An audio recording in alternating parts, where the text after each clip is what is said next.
Clee was a brave girl today. I found a really weird-looking lizard. Want me to show it to you?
No, my sword! Stabilize!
is order.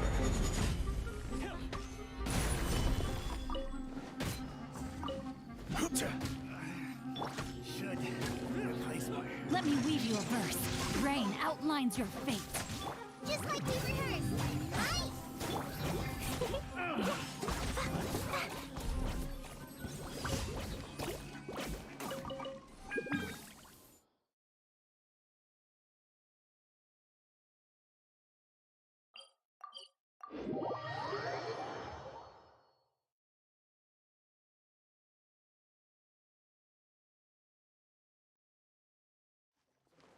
Da da da, la la la, da da da. Add Astra. Thank you for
This should be Sataria's favorite fortune-telling spot.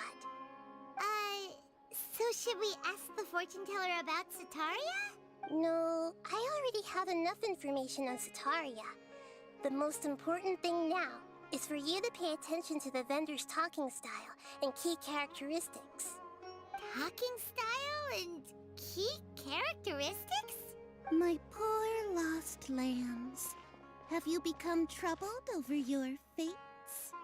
The divine voice of wisdom often echoes between mine ears. If thou be blessed today by the gods, I may be able to show you the way. Huh? Really? Nahida, you've been whispering things to her? Shh. My friend here has some doubts regarding his future. Can we get a fortune reading for him? Of course, of course. In that case... It would seem that Harut and Marut are quite wary of you. Perhaps, at some time in the past, you have somehow offended the gods. Only mocking the god of Animo, questioning the lord of Geo's financial savviness, and brawling with the god of Electro. Do those count? Oh, nothing. Go on, pick an aspect for her to divine. Health prospects, no problem at all. The gods have spoken. The truth shall be revealed. Your life shall continue on for... many tens of thousands of years? Impossible. Harut, Marut, did you two spoil my divination? I've never read a fortune so absurd. Actually, Paimon thinks this is probably the most accurate fortune-telling you've ever done. I admit that the orientation of today's celestial matrix is, suboptimal. As such, there will be no charge. Is that so? Well, that can't be helped. If you were to bring some food offerings for Harut and Marut on your next visit, perhaps they could help you reverse the wheels of fate.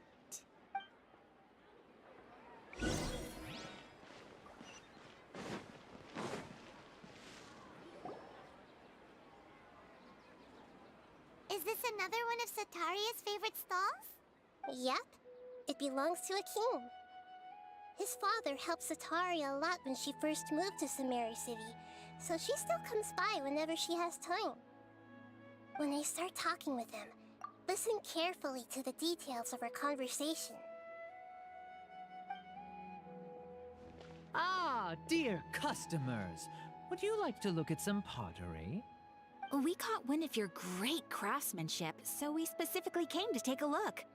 Oh, I recognize you. Aren't you Miss Catherine from the Adventurers Guild?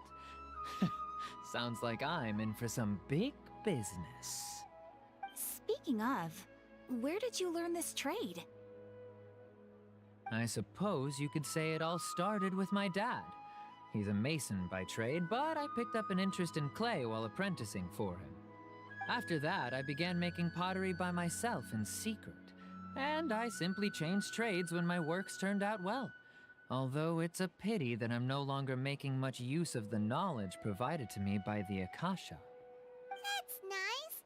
You're making a living doing something you love! So is your father still working as a mason? Oh no, not anymore. A few years back, he fell from a roof and broke his leg. Since he had already saved enough Mora over all these years, he's just enjoying the retired life in Port Ormos nowadays. I see. We wish him peace and happiness in his retirement. I'll have someone in charge of logistics at the guild come by another day for some goods. We'll leave you to it. Take care now. No problem. Rest easy, all our goods are sure to meet your every need.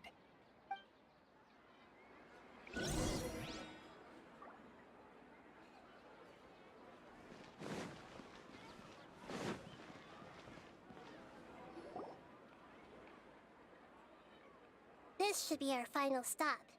Sataria's always thinking of this restaurant when she's working at the academia, so she always comes by whenever she's out in the city. Nahida, you've really thought of everything. It's my duty to protect Samari's citizens, after all. Hi there. I feel like I've seen you down by the docks before. Huh? Sorry, I don't quite remember. If I recall, you were having a discussion with someone about shipbuilding at the time. Ah, that's right! I've always been really interested in feats of marine engineering. After all, I grew up in Liyue Harbor and spent my entire childhood staring at the ships going in and out of the port. I came to Sumeru to study, but failed to make it into the academia due to my lack of talent. But I'm still discussing all kinds of problems with different scholars, and I'm continuing to study and perform research from the restaurant's basement. I'm sure I'll get into the academia after their next round of exams. What an admirable spirit for learning. Amazing! Sure, but you'll find hardworking people wherever you go. So this restaurant has a basement as well? Huh. First I've heard of it. That's right. It's not usually open to patrons. Most of the time, employees use it for breaks or to hold private events. I see. Guess that makes sense. Well, good luck with your studies, Miss Chishan. Thank you so much. As long as I can make it into the academia as an official student, I'll be happy.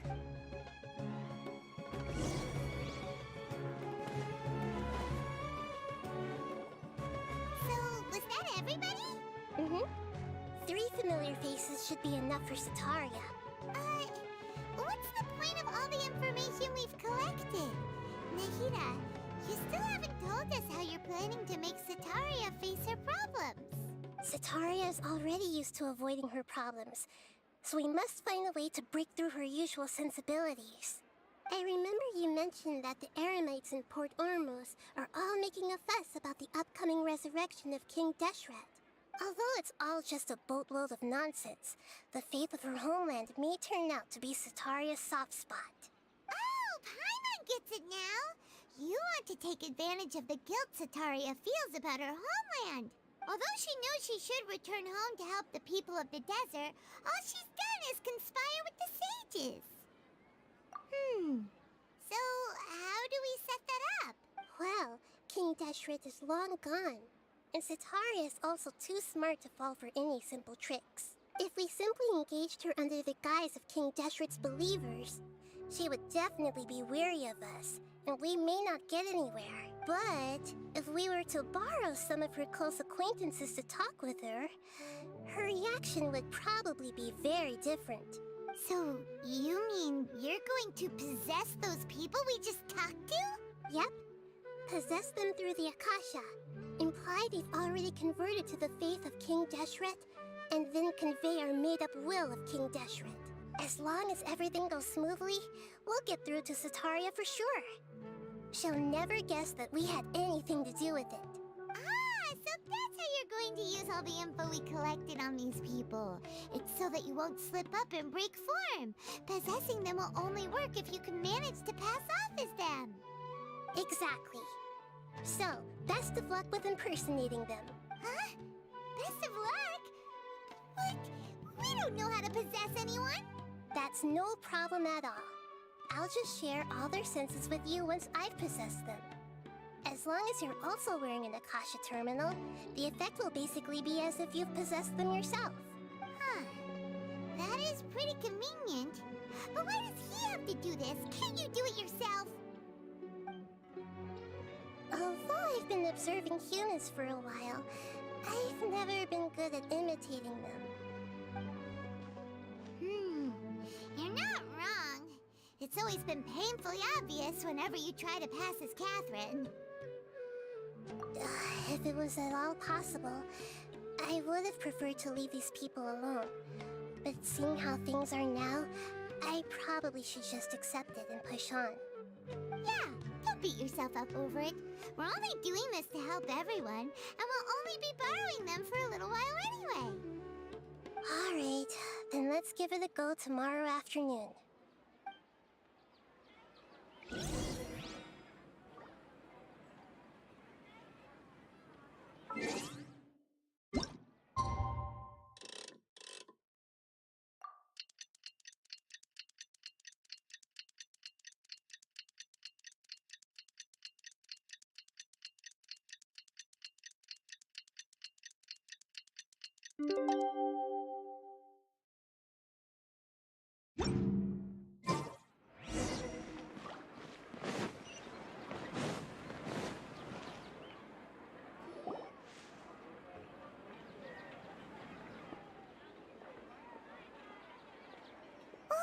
Here she comes. Sataria's here.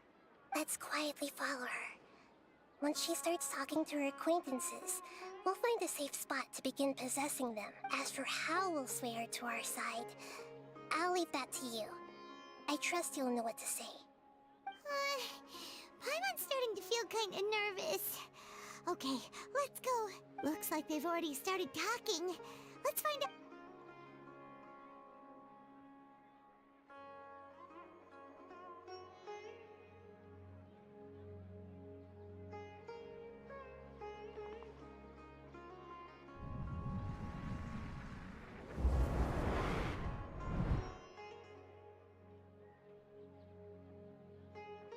That's right. You really can't force anything when it comes to love. And besides, everyone around me has a very different background and outlook. Are you still listening to me, Nabia? Oh, of course I'm listening. You were talking about troubles with your love life, right? I heard everything you said. Okay then. You just seemed a little distracted for a moment there. Strange. Your cats seem pretty worked up. Is something wrong? I always thought they were quiet, happy kitties. Oh, what are their names again? Ah, that's right. They are just little darlings, aren't they? Heart and Marut. So, which fortune do you want me to read for you today? You must have come for another echo of the divine voice of wisdom. I'd like to get another reading on my love prospects, but to be perfectly honest with you, I feel like I've been a real mess recently. A mess? Well, could you do a reading on how long it'll take me to finish my current project at work? I really just want to get it over with. I hear you. No problem at all. The gods will reveal the truth.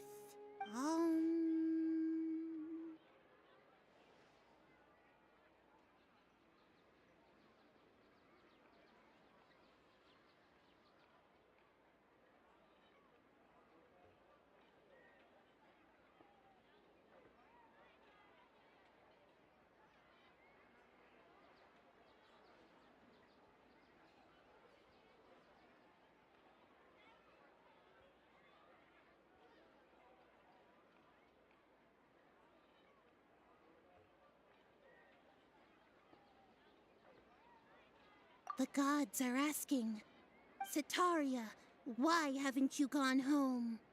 Why haven't I gone home? Do the gods really know everything I've been thinking about?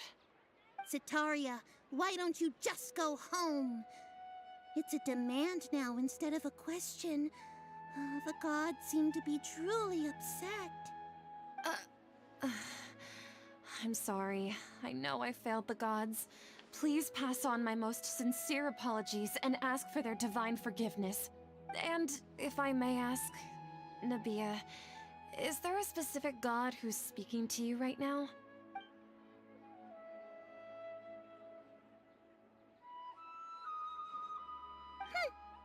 What an inconsiderate and naive question.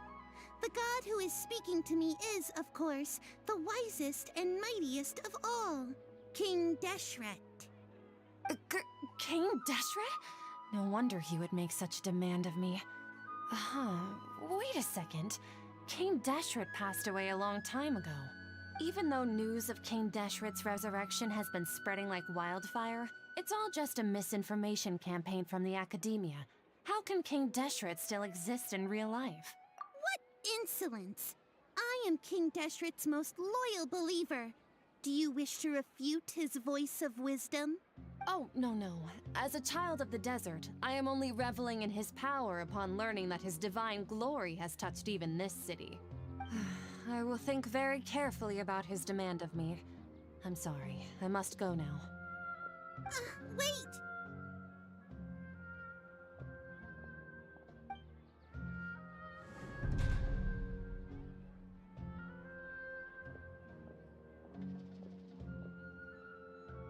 Whoa! She just ran off in a hurry. She looked pretty upset, too. Well done. Setaria didn't seem to suspect anything amiss. To have something she's been trying desperately to avoid show up out of nowhere and berate her, that must have shaken her to the core. Aw, Nahida, it seems like you understand human emotions really well after all. All I know are some abstract Harava-taught theories. And in any case, my time with you has shown a lot of them to be utterly useless. I'm still trying to make sense of everything. Anyway, enough of that. Let's hurry and catch up to Setaria. She's out of cubes now, right on cue. Let's get ready to possess him right away!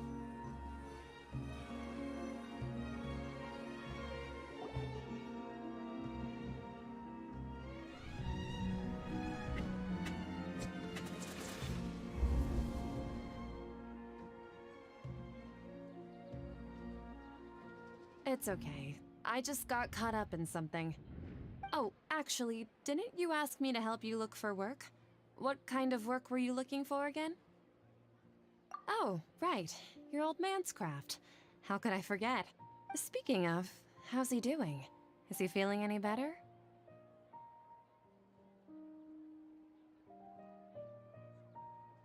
Oh, that's good to hear. I have been thinking a lot about him. If I could get some more time off, I'd love to pay him a visit. Actually, while we're talking about him, is he still living in Port Ormos? Yeah, he's been retired there for a while. If you could find the time, please write him a letter. Let him know that recently, faith in King Deshret has taken root in Port Ormos and has begun to spread across Sumeru. He has a quick temper and has always been a devout follower of the Dendro Archon.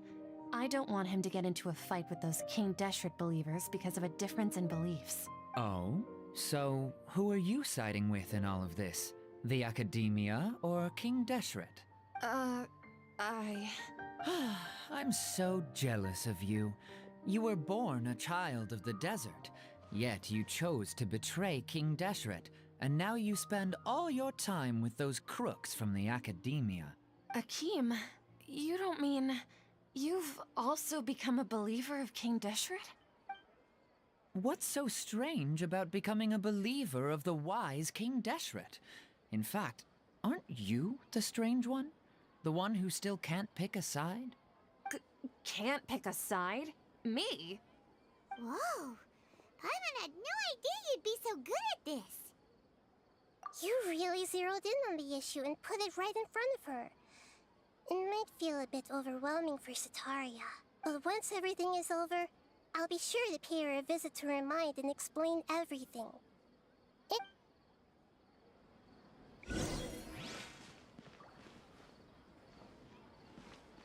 Come on! Sataria's already started talking with...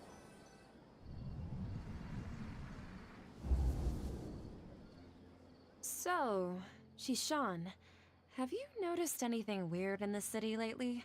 Like, as if someone was trying to preach to you about something? Oh, right. Speaking of strange things, I celebrated the Sub-Zerus festival so many times that I lost count. That was really weird. Wait, how could you be aware of that? That should be impossible. Nothing in the report indicated anything like that. Are you still failing to realize that the Academia's lowly tricks could never deceive all of Sumeru's citizens? Shishan, don't tell me that you've converted to King Deshret as well. What an absurd question. You make it sound like I should be ashamed for becoming a believer of King Deshret. In reality, shouldn't you be the one who is ashamed? You, who works side by side with the Academia, and treated people as nothing more than experimental subjects? Please, please stop! Even now, Sataria's still trying to run from her problems. She can no longer justify everything to herself. Hey, she's trying to talk to the guards! What should we do? This is the most important part of all. Quick, get ready. Mercenary, you're a member of the Corps of 30, correct? Please help me pass a message to the Matcha right away. The situation in the city is getting out of control. Please, try to remain calm, miss. Tell me what's happening in the city. Heretics are infiltrating the city, and they've already converted many residents to their side. Heretics? What kind of heresy are you talking about? King Deshret! Many people I know have suddenly started believing in him, but he's long dead. It's impossible. Miss Sataria, nothing is impossible. You know my name? King Deshret is immortal, and all who defy him will one day pay the price. You must face the truth, Sataria. You tread a treacherous path, and the longer you ignore it, the tighter the Academia's grasp on you will become, and the deeper you will be ensnared. Child of King Deshret, Never forget that the desert that belongs to you lies elsewhere. What's so strange about becoming a believer of the wise King Deshret? In fact, aren't you the strange one?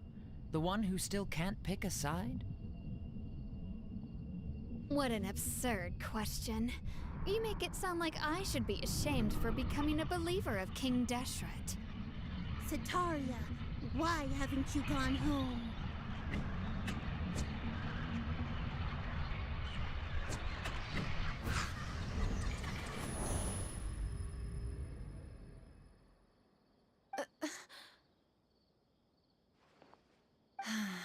It seems that no matter where I run, I only keep finding more believers of King Deshret. I have to say, this is a familiar feeling. I've also been running from my guilt this whole time.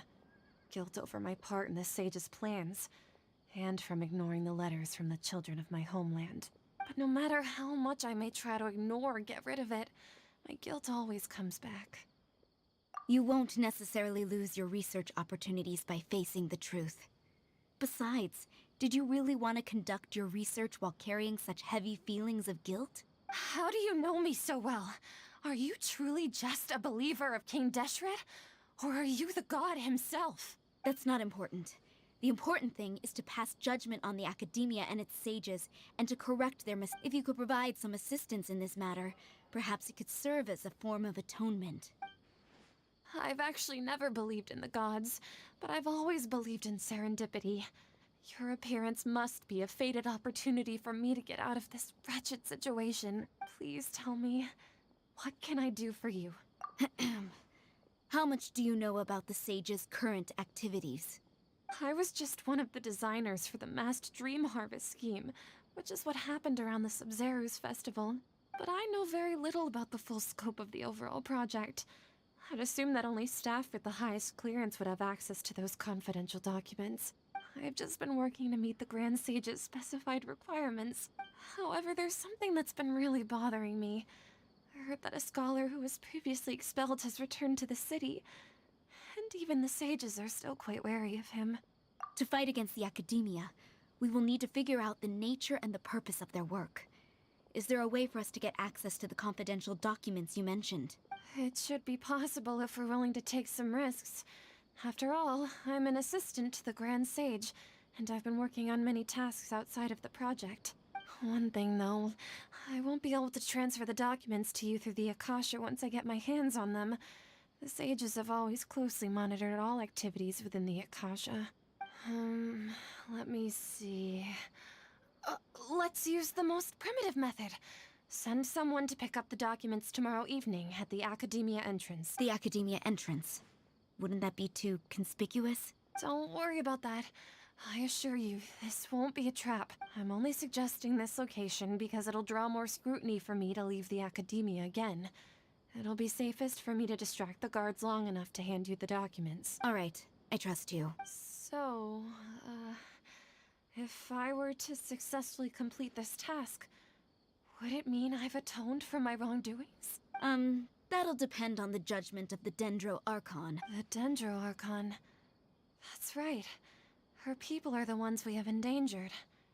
As the God of Wisdom, she's also the one responsible for judging and guiding the scholars. Maybe it's time for me to find a god to believe in.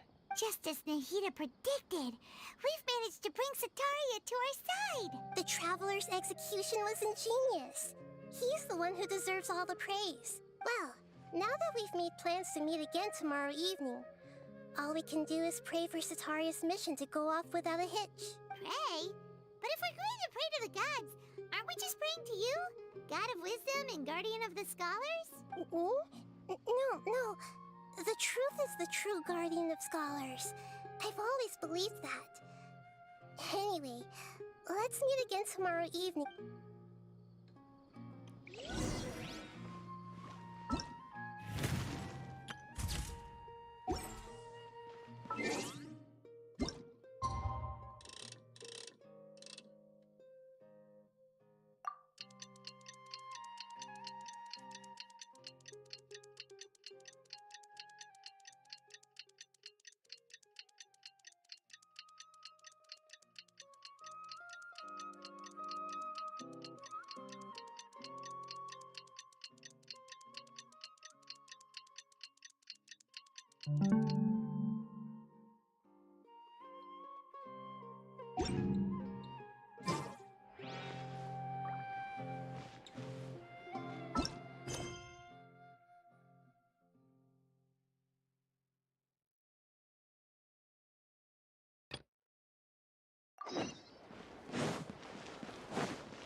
Oh, well if it isn't Nilu. Greetings, Mr. Jute.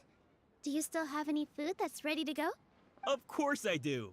I've heard that Zubair Theater is hosting a celebration event, so I reserved some food for you in advance. Although, it looks like you're gonna need 2 more portions. Please allow me to introduce them. This is the Traveler, a very experienced adventurer. And this is Paimon, his super reliable guide and helper. No. Paimon is...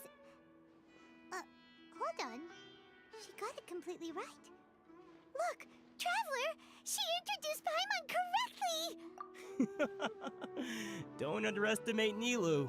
She always remembers every last little detail about everyone, even if it sounds completely trivial. She's also very brave. Just a little while ago, she saved my precious spices from the jaws of a sumpter beast. Don't think anything of it. I just help out when I can because everyone else takes such good care of me.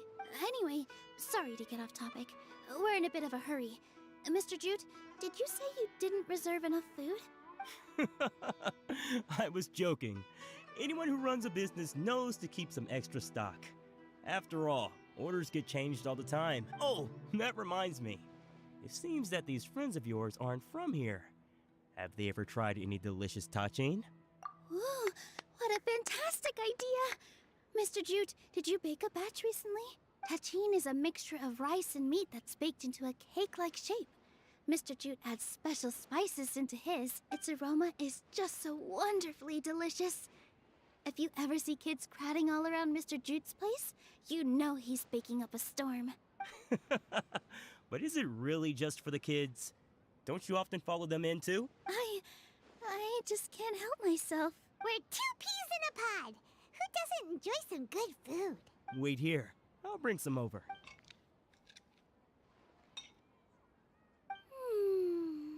Whoa, what a dish! It's sweet and sour and full of deliciousness! Paimon can't eat it fast enough!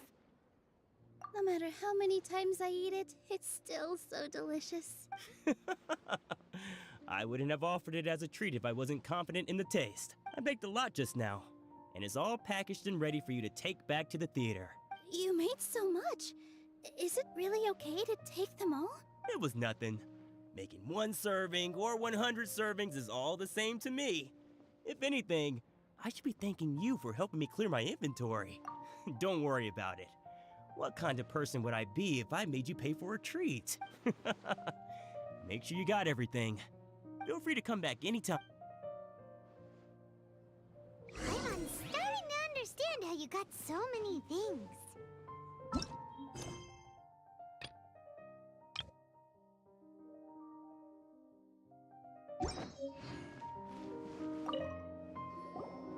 Nilu, good timing. I have the textiles you ordered. If you took any longer, the Sumpter beasts might have gobbled them up. You and your jokes. Sumpter beasts won't eat those kinds of things, Mr. Offsheen. Jute said that some Sumpter beasts ate his spices. Were they yours? Oh, yeah, really sorry about that. Nilu, if it weren't for you, I would have lost half of my profits that month. Trying to pull anything out of a Sumpter beast's mouth is like playing a game of tug-of-war. So they really do eat anything, huh? What's that supposed to mean? Come now. You know, Sumpter beasts sometimes eat not because they're hungry, but because they like gnawing on things. The textiles you ordered are highly durable and woven from the finest thread. So even if a Sumpter beast got snacky, it'd still have to chomp on it for a full day. You've tested this before? But of course! How else could I be so trustworthy? Well, that one time was an accident. I wouldn't dare experiment with such a precious product. True, it does sound like some good fabric. Ho ho! Have I piqued your interest? If you want to buy some, now's a good time. Buy 2 bolts and get 20% off. Ooh, that's a pretty good discount. What do you think, Traveler? No thanks, Mr. Offsheen. You can't use that kind of tactic on her. Look, you've already sucked her in. Tactic? So you mean everything he just said to Paimon was a lie? I wouldn't go that far. It's just that Mr. Offsheen is really good at spinning stories. A word from him, and you'll find yourself buying things you don't actually need. Mr. Zubair gave me a huge lecture the last time I bought too many things. Come on, don't look at me like that. All she got was a talking to from Zubair, while I was nearly fed headfirst to the Sumpter beasts. My philosophy is that stories give value to merchandise. That's why my business started with such a boom. Our Nilu here is an extraordinarily good listener. Back then, she believed anything I said. After a while, I began to feel guilty selling things to her because of how happy she looked. Though she enjoyed the stories and I the Mora, I knew she didn't need to buy that much. Anyway, since then, I've come to realize 2 things. 1, that stories should just be a means instead of an end. And 2, that there's more to business than just selling goods. It's okay. We're all friends now. There's no need to dig up the past. That reminds me. Some of the goods from my latest shipment aren't in the best condition. They're fine for general use, but my customers have high standards, and I don't have the time or resources to find new buyers right now. Nilu, why don't you take them? Huh? No, I can't do that. Just think of it as a favor for me, all right? The theater can use them for props and whatnot. It costs me Mora to store or ship, so I'm just losing money every day continuing to hold on to them. Even so, let me buy them at market value. Nah, these goods are hard movers. Besides, if I let you pay, wouldn't it mean that I'm just using stories to sell my goods again? Just take them. If you really feel that bad about it, give me some theater tickets later. Oh, yeah, you should also take some while you're at it. Adventurers are always in need of materials, right? Wow, even we get a share of this? Hurry and take it. Just looking at it all is giving me a headache. Thanks for the huge favor. There's still one more store. Are you alright holding on to that much stuff? Paimon, why don't you lend a hand? He must be tired. If Paimon were to refuse, would you then think less of Paimon than even a Sumter beat?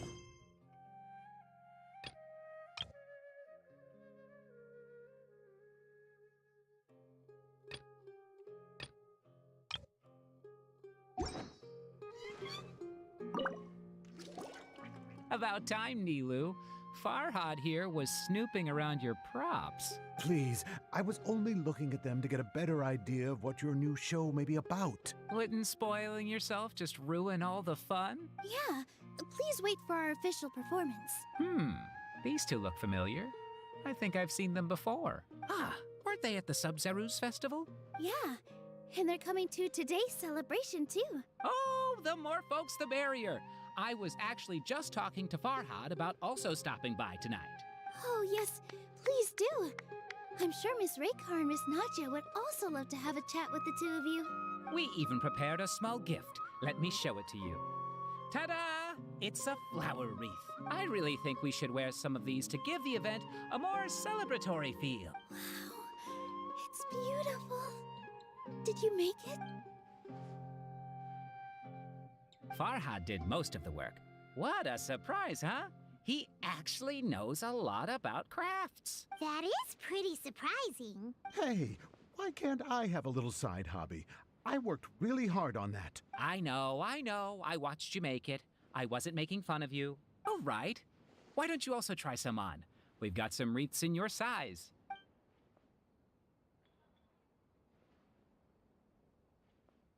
It fits perfectly. They're so pretty! Is there one that Paimon can wear? Unfortunately, we already gave out all the child-sized ones. I wasn't expecting the theater to invite such a fascinating guest. Fascinating? Huh. That sounds kind of weird, but Paimon will let it slide. Oh, you all sure got a lot of stuff there. Let me help you carry some. I'm a porter by trade, so this is what I'm best at. That'd be great! Please and thank you. But we have a pro now. Thanks for the help, Mr. Farhad. But let me make one thing clear first. Don't try to ask about what's in the new show. Otherwise, I may not be able to hold back Mr. Zubair this time. You're so obvious that even Nilu saw right through you. Shut it. Fine. It's not like I want to get on his bad side either. Including Hushang's things, though. We'll each need to carry a box if we want to move everything in one trip. Even my strength has its limits. Paimon looks like she doesn't want to, so I'll carry a little extra. Although I may not appear super strong at first glance, I actually do a lot of strength training on the regular. Strength and balance are both really important for a dancer. No, let Paimon. Paimon will help carry things. The Traveler's right. Paimon shouldn't freeload.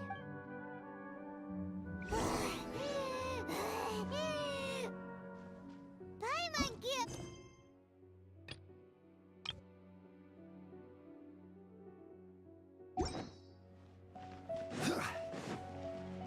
Are you okay, Paimon? Paimon's good. Oh, that sure was a lot of stuff. Oh, looking forward to the event later. Thank you, Mr. Farhad. Thank you, Sumter Man. Whew.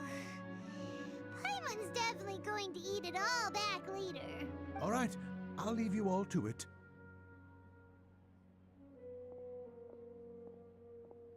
See ya. Good thing we had Mr. Farhad with us, or else that would have taken way longer. Of course. Because everyone's working here together. We're all like neighbors, so we're always helping each other out. It's easy to forget that everyone's running a business. With this many freebies being thrown at you, you probably don't need to work. I felt so guilty at first, like I always owed someone something. I was always thinking of ways to repay others. Later on, I realized that it's actually like what Mr. Afshin said. By taking the freebies, I was helping everyone out and saving them money.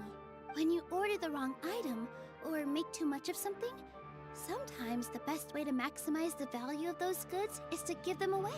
That's why there's no need to stress over the freebies. All of us repay others by helping them when they need it. Oh, This has become our norm, and no one keeps track of the back and forth anymore. So really, don't worry about it. Alright, I have to bring all this to Mr. Zubair and do a little bit of prep. Feel free to hang out here for a bit. It'd be nice if you could also get to know some other people at the theater. Nope. Mr. Zubair's really on top of everything. You two are our guests. So please, just relax and look forward to the celebration. wow. The atmosphere here is...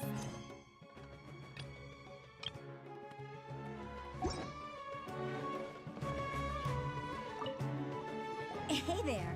I saw you two helping Nilu move some stuff. Are you two also here for the celebration event? You got it! My name is Raykar. Nadia and I are this theater's prop engineers. I also help out with some other tasks like housekeeping. The little ones causing a ruckus are my children, Soreen and Abi. I hope they aren't bothering you. They always get really excited every time we hold a celebration event. Yes, they are. Everyone here takes great care of them. There's good work here, the pay's always on time, and Nilu and the others will often volunteer to play with the kids. I'm quite content with this current way of life. Do you mean your life wasn't nearly as good before? It's all right. It's all water under the bridge now. My husband and I were both adventurers, but he passed away from an accident. Material struggles can always be overcome, but ever since then, I haven't been able to spend much of my energy on anything else. But I still consider myself lucky. Mr. Zubair has helped me a lot, and the atmosphere here is tolerant and kind. Sorry for bringing up such sad memories. Oh, it's all right. I don't mind. Once the event starts, you'll be able to see for yourself the kind of atmosphere I was talking about.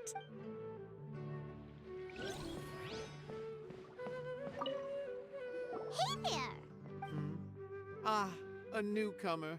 Doesn't look too bright. Hey! Talk about judging a book by its cover! You, on the other hand, you're a special one. How would you describe the concept of art? Mere curiosity is all. It makes no difference whether you answer or not. So that's what you think, Unremarkable. Better than an average person's thoughts, but nothing exceptional. Is art a product that we create and bring forth? Or is it a naturally existing resource? I, for one, believe it to be the latter. Paimon doesn't follow. I've been staying here for a long time. On occasion, I'd assist them in penning lines of dialogue, but most of my time I just stand back and watch. I prefer to abstain from writing as it spoils the viewing experience. The existence of the theater, of Nilu, and of humanity itself. All of these can be considered as forms of art. It is not some intangible construct beyond the horizon. How does that have anything to do with us? Let me ask you this. What do you think is the meaning of art? I suppose that question was a little too difficult for you. To chance upon a spark of inspiration. I have been closely observing you, the players on the stage, and those watching in the audience. Art is already all around us.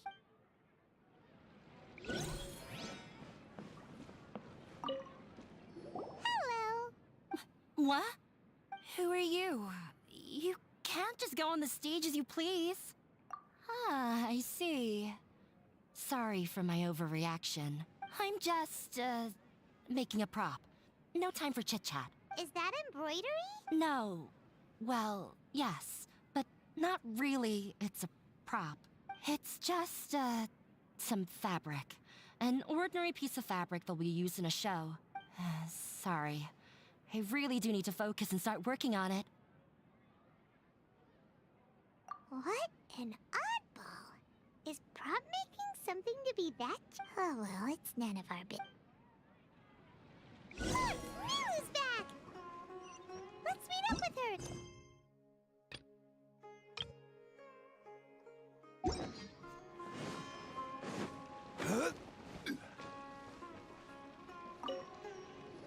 Sorry for the wait. Preparations for the celebration are finally done. I'll call everyone over, and then we can start. Let us give you a hand. Thank you. Maybe we really should have prepared a gift. Then we could also be a part of the exchange. As it is, all we can do is wait and watch. Maybe we shouldn't do this after all. I didn't do that great of a job. And who would even like it? Oh, don't think like that. Remember our promise? We're going to give everyone a pleasant surprise. And besides, you've never attended a celebration event before, so this will be a great opportunity. Everyone will love you.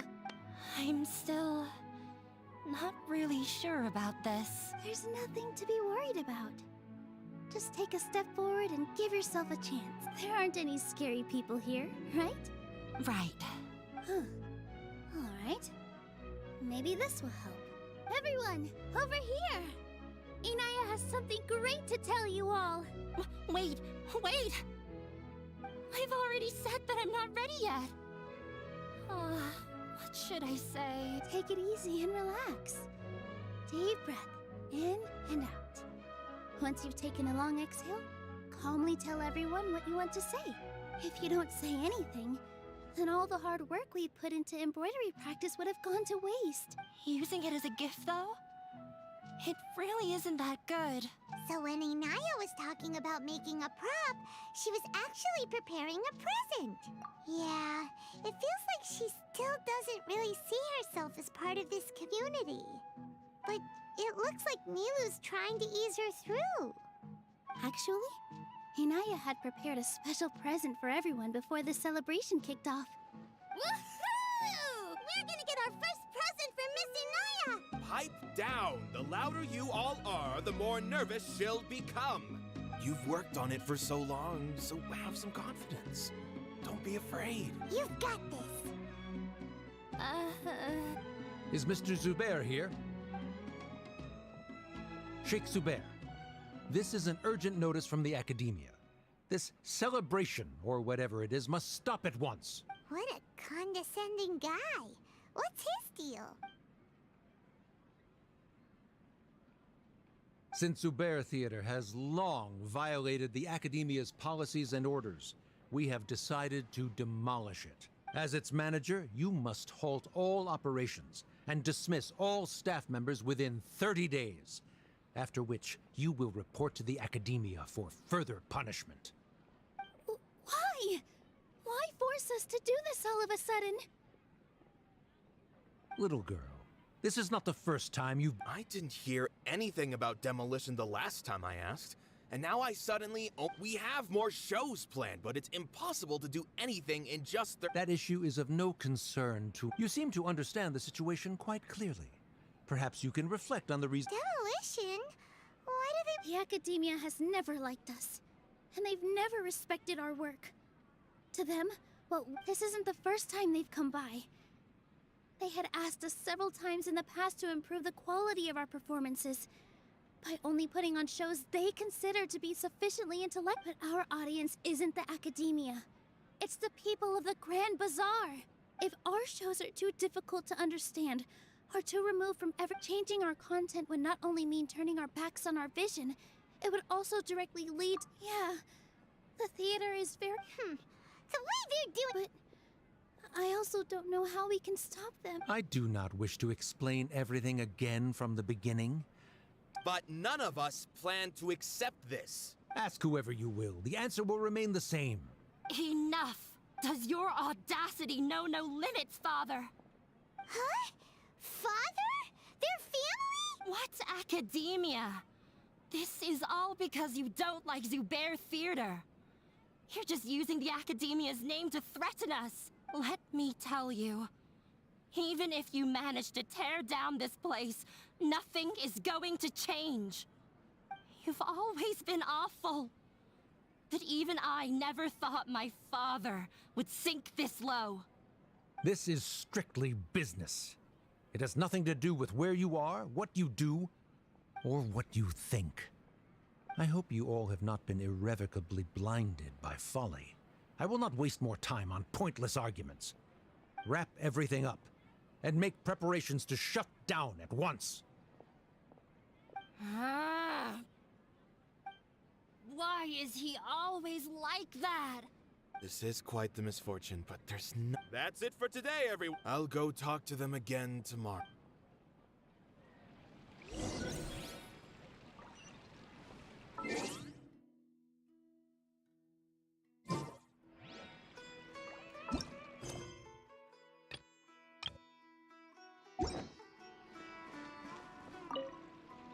Sorry.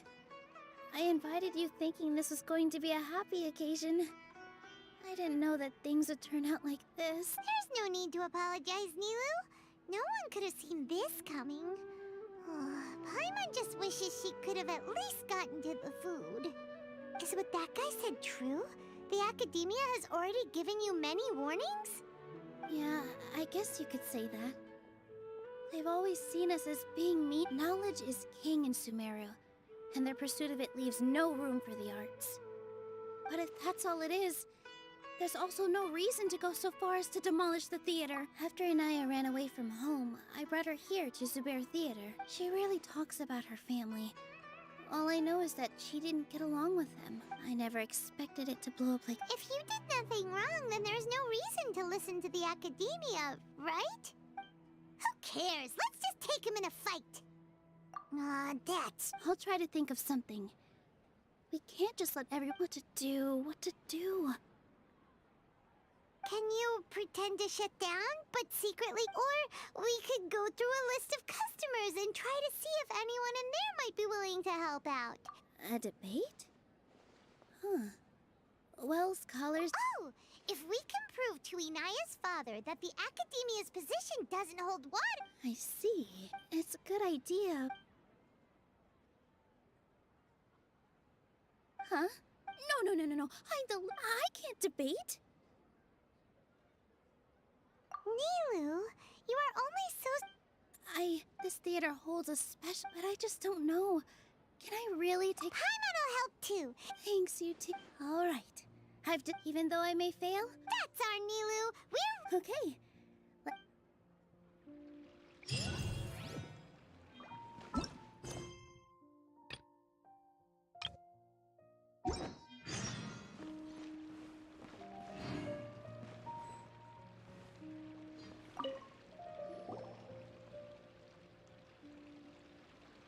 Trying to best the Academia in a debate is attempting the impossible. If you really want to try, I won't stop you. It's not like our situation can get any worse. I don't think it's entirely hopeless. To Sharif, Nilu's approach will come off as naive, but that kind of frankness is exactly what they lack the most. Things might turn out differently from what you expect. I am in favor of such a romantic feat. No playwright will turn down a compelling underdog story. Sure, in fiction, but I'm not sure how well that will translate to reality. I'm not saying that I don't support you, Nilu. If you need my help, just say the word. Anything is better than just standing aside and watching the theater get demolished. I'm also pitching in. Let's show the Academia that we have some fight in us. Thank you, everyone. I feel a lot less nervous with your support. Not to rain on your parade, but my father is a real hard guy to deal with. He's erudite, meticulous, demanding, and exceedingly familiar with rigorous logic. It'll be extremely difficult to beat him in a debate. You all already knew that. But you just didn't want to hurt Nilu's feelings. When all's said and done, Aren't you hurting her just the same? That's enough, Inaya. Sorry, I've ruined the mood. I just can't force myself to expect a positive outcome. Nilu shouldn't have to push herself for the sake of an impossible goal. Yeah, it's way too early to give up. You're right, Inaya. We're up against the Academia. Everyone knows that they're very powerful. Being skeptical might actually be the more normal response, but I still want to try. I'm reluctant to just let Zubair Theater go. And it's not just me. I think everyone else here feels the same way. If we're unhappy, we should speak up and let our voices be heard. Say what's on your mind, and do what you think should be done. If we fail after that, then at least we won't have any regrets. I mean, after all... I understand what you're trying to say. I also have my own... Then, could I trouble you to tell your father? You can still get in touch with your family. Yes, Then, please help us pass on my request. But since we've decided on a debate, I'll do my best to prepare for it. I, by myself, definitely don't have enough wisdom to beat your father, but... Right. That's right, Miss Neela. Beat the back up! Make him eat! You too. We aren't getting into a fight. But thank you for your encouraging words. I'll do my best.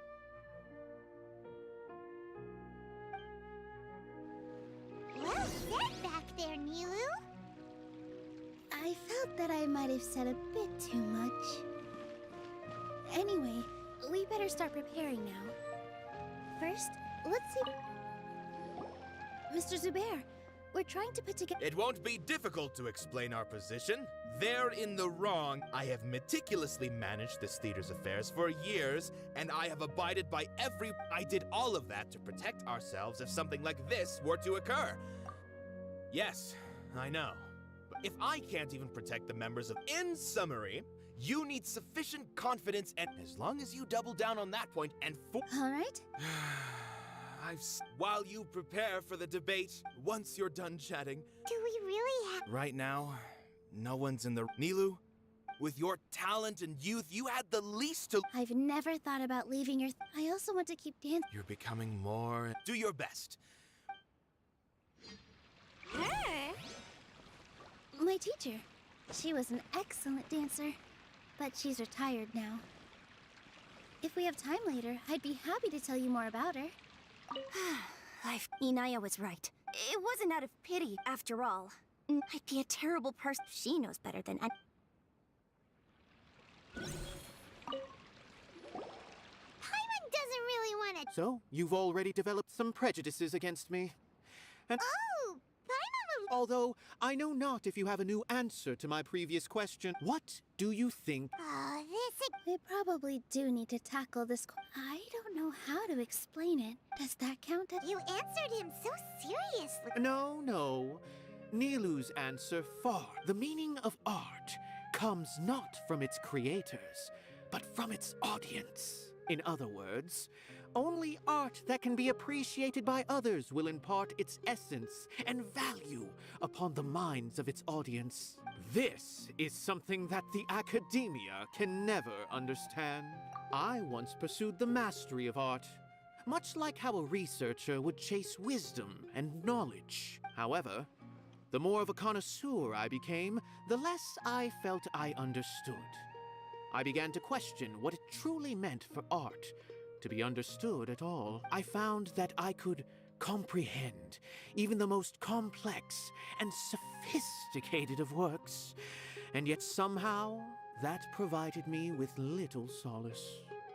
I remained even perplexed about this conundrum until I visited this theater and watched one of Nilu's performances. It was that life-changing? Everyone here had a joyous part in the overall experience. The actors upon the stage basked in the love of their audience, while those in the house immersed themselves in the wondrous ambiance. In all honesty, from a purely critical point of view, the performances here are exceedingly average. Hey, don't say something like that. But what bewildered me was how, despite the performance's middling quality, They captivated their whole audience. They captivated even me. I realized then that I had walked the wrong road. The mastery of art was never what I truly wanted. I left the so-called frontiers of artistic research and came to this theater. For this is where I can finally find what I seek. Art will no longer be a castle in the sky. Whether it be inspiring or entertaining, art must be appreciated by others to confer value. If art cannot accomplish that, then it is meaningless. When you put it that way, Mr. Zubair and I refused to follow the Academia's orders to change our shows for a similar reason.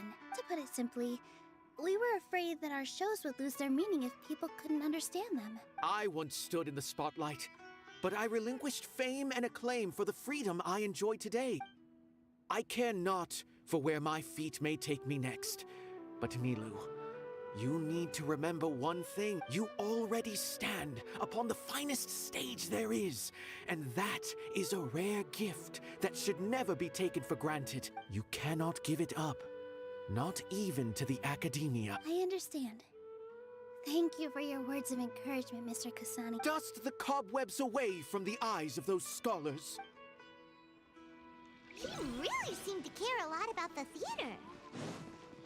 Once you get to know him, you'll realize that he's actually a big softie at heart. He'll even help out with furniture repair and painting the stage. Wow. Hylan didn't think he had that in him at all. No one is allowed to bully Miss Neat. Watch out, Mr. When the day comes, I'll get my... If anything goes wrong, I can't... I didn't expect you all to challenge the Academia. That reminded me of my younger years. Back then, I feared nothing and no one, and I was always charging into the most dangerous of places. I can't do things like that anymore, but those were some of the best times of my life. Sorry. If the theater really ends up getting demolished, then you, Soren, and Abi will all... It's all right. There's no need to think such heavy thoughts. Even if the building gets demolished, its people will still all be here. Have faith in the resilience of an adventurer. But won't you have regrets if things just come to an abrupt end? It'd be like when you were forced to stop adventuring. Ah, so that's what you were worrying about. Relax. I've had a lot of experience with regret. Things are painful at first, but as they say, time heals all wounds. Look at us now. Serene and Abi are happy. And Serene has also just passed his theater exam. He can start acting soon. He was thrilled because he can soon perform on the same stage as you. We wouldn't be here if it weren't for our past struggles. And would Serene have become a happier person? That's hard to say. Are you trying to make us feel better? Yes, but I truly do mean what I say. Being here at the theater has taught me an important lesson. The most important thing about an experience is how you choose to interpret it. I can choose to believe that my life ended with my husband's death.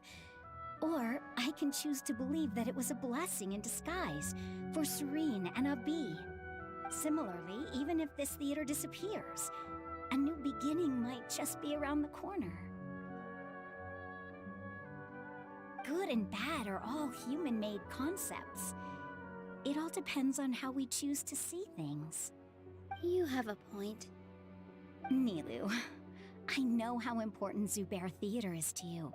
But you don't have to be so nervous. We're all here with you. The theater won't go down so easily. Thank you, Miss Raykar. No need to thank me. If anything, you inspired me with your bravery. You might have what it takes to become an excellent adventurer.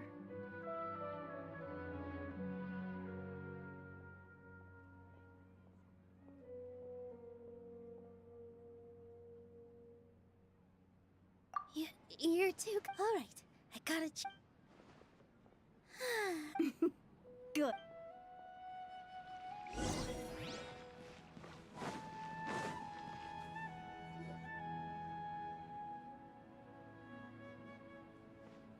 You're here. Is the theater actually closing? He's been worried sick for a while now. He wouldn't stop talking the whole way back. Hey, you two. What exactly happened? Did someone come down from the academia? Yes. He told us that we have to shut down the theater within 30 days, and that it's going to be demolished. What the heck? That came with no warning. They're messing with us again. Don't tell me you'll have to listen to him. Come on. You know the answer to that. Yeah, it is a direct order from the academia. There's no need to worry, though. I'm preparing for a public debate with the academia. If I win, we might be able to overturn things and change their minds. Really? That's terrific. You have my full support, no doubt about that. Mine too. So what was their excuse anyway? They still not a fan of the... Yeah, something like that. Good thing they have the power to make rash decisions about things they don't even understand, huh? Yeah, they need to touch more grass, not books. Exactly. They want to look down on us? Ha! We'll look down on them first. Don't worry. Everyone here has your back. The academia's recklessness won't get them any praise. Right. They might think that some forms of knowledge are more valuable than others, but everyone can equally appreciate art. If they don't believe that, send them my way. I got them beat on this subject. Maybe you can prepare some questions on the details of dance performance to make things harder for them at the debate. Sounds like a good idea. Maybe that's something I should do. Ignore him. He's joking. Just do things your way. No matter what, we will always support you. Thank you all so much. Your understanding and support make me feel a lot better. There are always more solutions than problems. If you need help during the debate, just shout and the entire Grand Bazaar will be at your... Gotta show them who has the people's support. I feel like the pieces are starting to fall into place.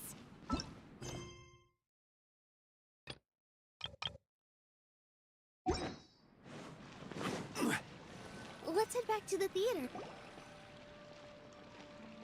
Abby? Have you seen Miss Inaya? No, Miss Nilo. Miss Inaya isn't back yet. Wasn't she just passing on a message? Does she really need this much time? Oh no. Traveler, Paimon. I think I've messed up big time. What if Inaya never planned to come back? What? It's just a gut feeling, but knowing her, she probably feels like she's completely responsible for what happened. She probably thinks that all of this happened because she was staying here. Oh, right. As soon as her father showed up, she said that her father was targeting her. So she's felt like that this whole time. She has a long-standing conflict with her father. That's why she ran away from home. She doesn't think that we can win the debate, and she doesn't want to implicate us. So she thought leaving was the best thing to do. And then she just quietly left afterward. Exactly. She's being too pessimistic. How will you know if you don't try? Anyway, first things first. We have to get her back. But where should we start? Sumeru is huge! I think I might know. Let's start before I brought her to Zubair Theater. She was staying at a remote campsite. She got a fever from drinking unclean water, so I carried her back. If she has nowhere else to go after leaving the theater, she might go back and strike out on her. Let's go take... Yes!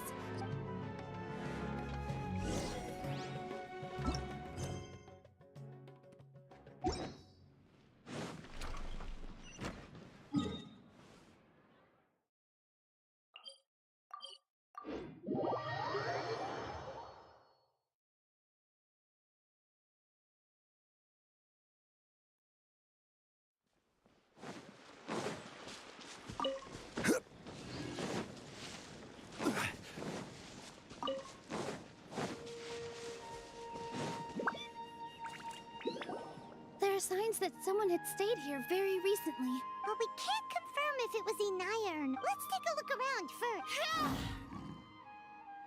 Did you hear that? I heard it too. Let's investigate.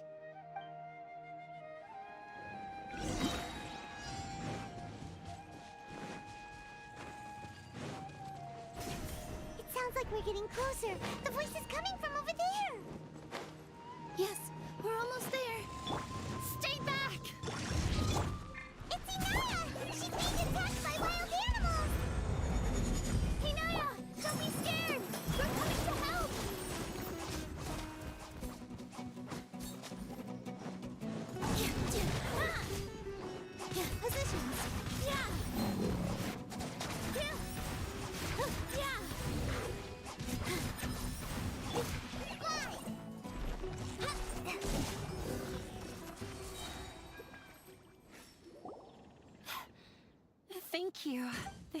so many big animals in this area before. They chased after me for a long time. Sorry. I'm causing trouble for you again. Why did you leave by yourself? You really don't think we have a chance at winning the debate? No. I just thought it would take too much effort. Everything happened because of me. If I'm gone, then the situation will resolve itself. Yeah! Everyone's working together towards a happier ending. No one should be singled out for blame. It's all right if it's me. As long as the theater won't get demolished. You guys are the kindest people I've ever met. You shouldn't suffer so much because of me. Listen to me, Inaya. Even if you were the reason that all of this happened, no one would blame you. Mr. Zubair said that you're one of us, so that means we will protect you. No matter what happens, we'll stand as one. Nilou, there will always be a victim, whether it's me or the theater. You can't eat your cake and have it too. You can't win a debate against the academia. Especially since your opponent will be my father. My father is an extremely demanding man. He's always wanted me to become an exceptional researcher and his academic successor. I tried my best to meet his expectations and did everything I could, but he still wasn't satisfied. Or rather, he had just never been satisfied with me. I'm no genius. But whenever he berated me, it was always as if he was asking me, "Why aren't you a genius?" Yeah, like I'd know. So that's why you ran away from home? At first, I thought the father would slowly come to terms with reality. But he just wouldn't stop berating me. For one exam, I earned the 3rd highest score. I thought that all my hard work had finally paid off, and that I could finally make father feel some modicum of joy. I even used the embroidery skills I learned at school to make a commemorative gift for him. I thought, even this daughter can make her father happy sometimes. Right? I see. When we were embroidering your gift before, I didn't feel like you were new at it. Yeah. Sorry for not bringing it up. These are not pleasant memories for me. I was tired of him yelling at me every day. All I wanted was to see him smile at me, but he was more angry than ever before once I'd given him my embroidery and told him my score. He flung my present to the side. You think you should be proud of 3rd place? Reflect on why you weren't first. I forgot how long I'd cried for. I only remember my parents arguing. My mother also thought he went overboard. They argued for such a long time. My father eventually stormed out and slammed the door behind him. I didn't get it. I've completely given up. We're destined to never understand each other. How horrible! I don't think you can beat him in a debate. Because he doesn't even understand what kind of place a theater is. He can never understand the relationship performers have with their audience. His life is devoid of camaraderie or friendship. He just wants everything to happen according to his wishes, as if the world revolves around him. What we cherish, our little place in this world, means nothing to him. It sounds like your past has had a huge impact on you. I understand now, Inaya. But when we were preparing for the debate, I heard something quite wise. Maybe it'll help you. The most important thing about an experience is how you choose to interpret it. Art must first be appreciated by others to confer value. Mr. Zubair has been meticulously managing the theater. Everyone is free to appreciate art. Art must first... The most important thing about it... Miss Raykar has gone through a lot in her life, but she told us that she's very happy to live at the theater. Although she ran into misfortune, it led her down a new path in life. She sees that as a blessing. She told me that the most important thing about an experience is how you choose to interpret it. Interpret it? I can sympathize with your unhappiness at home, but after you ran away, you ended up at the theater and became one of us. Those unhappy experiences allowed you to really cherish your bonds with everyone. And also don't let your past suffering keep you from the new life that you've worked so hard to find. Oh. Let the past stay in the past. When I ran away from home, I swore that I would leave my family conflicts behind. But you're right. All I'm doing now is falling right back. Maybe you'll disappoint him, but that doesn't matter.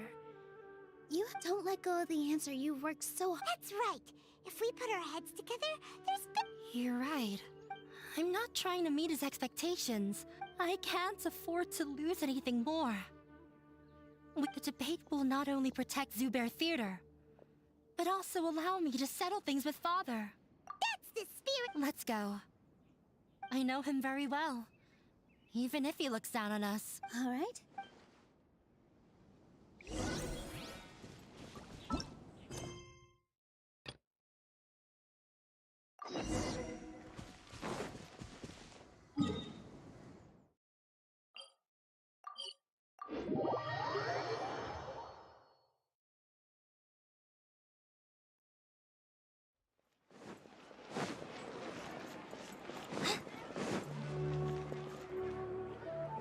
Catherine, we're here! Oh, you are the other Catherine, right? That's right. I suppose I'm the other Catherine in your mind. Shh! We're on a secret mission tonight, so we need to protect Catherine's identity. Yep, Paimon's right. We cannot fully rule out the chance that the meetup tonight is just if something were to happen. My existence may be the only trump card we'll be able to play. After all, the Academia should still be unable to confirm the existence of my consciousness in the outside. Yep. Exactly. Just what Paimon was thinking. Anyway, enough about that. Let's just make sure to be on our guard. Off? What do you feel is off? It's the middle of the night. Of course it's quiet. You're not getting paranoid, are you? No, I think he's right. It really is a lot quieter than... If you look around, there seems to be fewer people on the streets. I'm not sure if this... Maybe it's just a coincidence.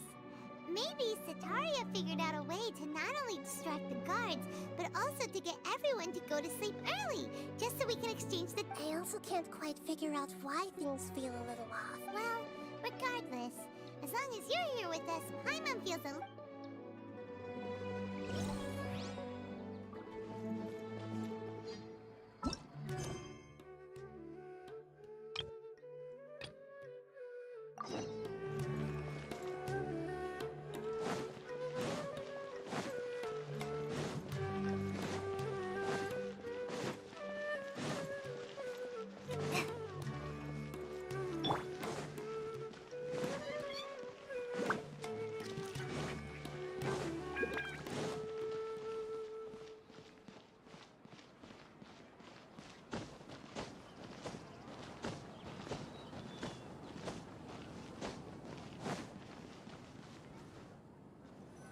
Well, I'm off to meet with... Okay.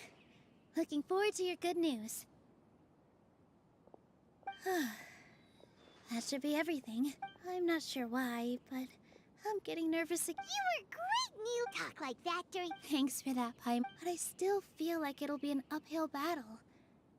I need to be calmer, cooler, and more collected. Yeah. I'm acting as everyone's representative, so I'll need to act brave. Even if I won't feel like it. Huh? What's left?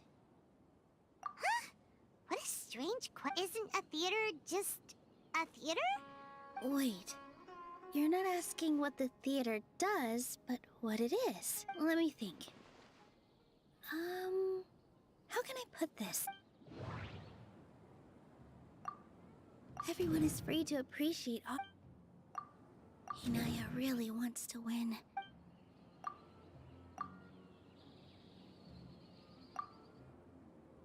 Mr. Zubair has... Art must... The most important thing about... Huh? Got it. When we were trying to find a way to save the theater, we heard many stories not of the theater, but of the people whose lives have been... Zubair Theater is our reason for coming together. It connects us all in unique ways. In other words, it's like a bond. A bond? The theater provides money for Miss Raykar and her children, inspiration for Mr. Kasani, and enjoyment for the people of the Great Bazaar. It also gives Inaya shelter from her family. It has brought us together after taking care of every single one of us, and its story won't end here. In the future, many more people will come to the theater and receive its blessing, and we'll all be there for them.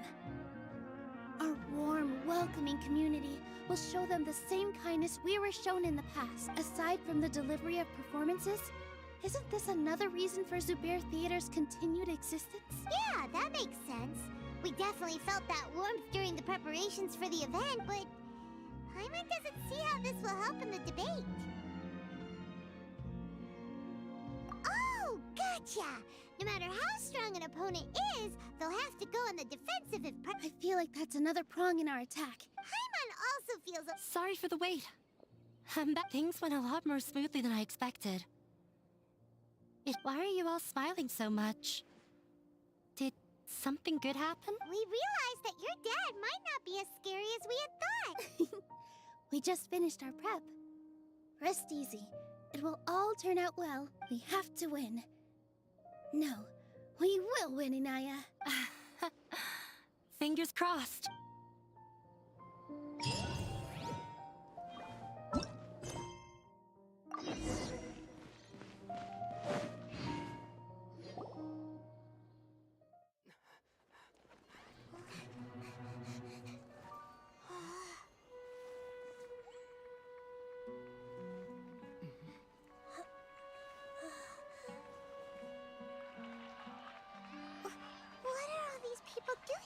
This hour of the night.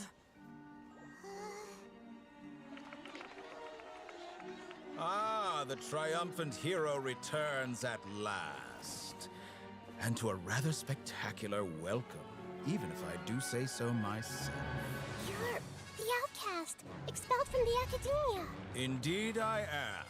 Although these days they tend to call me the Doctor.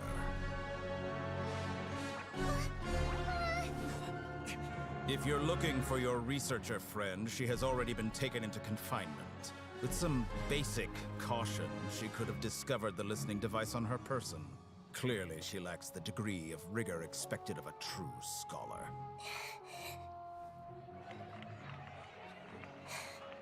The people of Sumeru City. What have you done to them?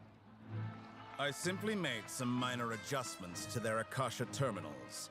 Now they can deposit information directly into the subconscious. As you can see, all these lovely people now believe this traveler is a hero who has just saved the world. My experiment is a success. And now it seems they can no longer hold back their sheer adoration. Oh no, what should we do? These are all just regular people. Leave now. You need to get out of here. But that guy's a Fatui Harbinger. We can't just leave you here. Nor can I abandon the people of Sumeru.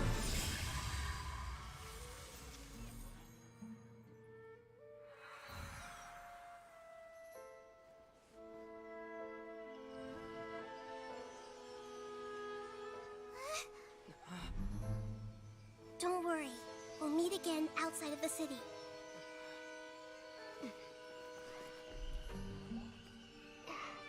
I see. You appear to have overridden their mental faculties with your own consciousness. To possess such a powerful mind, you must be the God of Wisdom.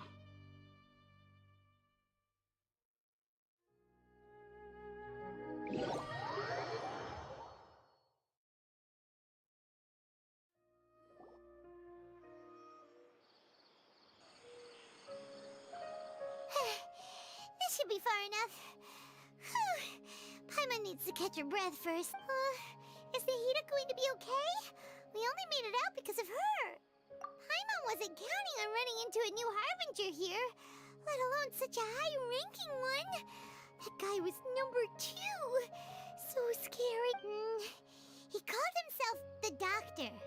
Remember, Tighnari told us about him. Sataria did say that someone who once got expelled from the Academia came back recently, and that even the sages are wary of him. Yep, sounds like she must have been talking about the Doctor. Yeah, now that the Doctor's in the picture, we're no longer just dealing with the Academia.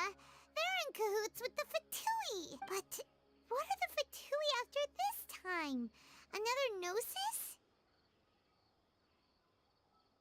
Yeah, things would be a lot. Nahida said we'll meet again outside of the city. But we can't just keep waiting around, right? You mean... Oh, right!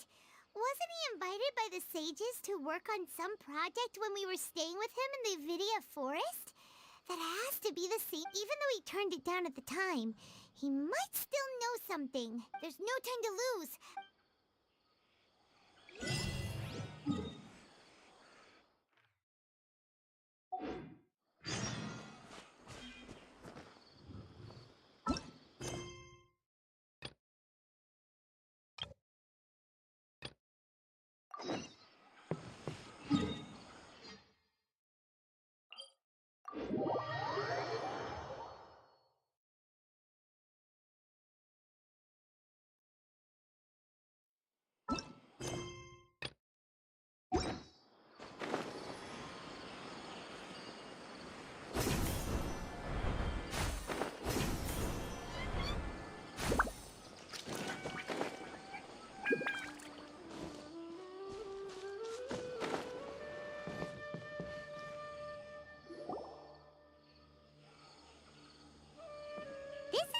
Been, Tighnari?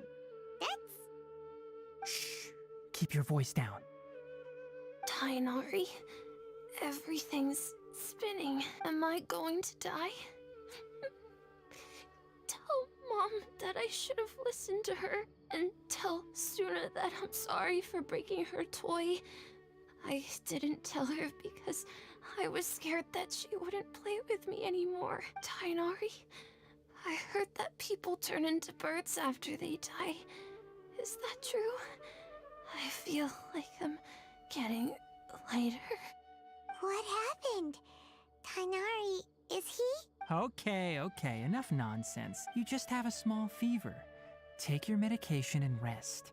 You'll be bouncing off the walls in no time. Really? Then, can you keep the thing about the toy a secret for now? No can do. You're a big kid now. Once you've recovered, go and apologize. Keeping secrets to yourself won't solve anything. Oh. Hey, let me ask you something. I recall that you're usually pretty healthy. How did you get this sick all of a sudden? I don't know either. Mom's been telling me not to play in the forest. I just wanted to look inside. It's different from before.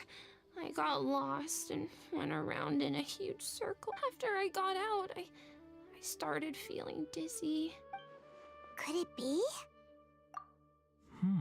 So that's how this whole mess happened. Anyway, go rest. No running around until I say Traveler, Paimon. Mr. Forest Watcher, how is my son? I gave him some antipyretics.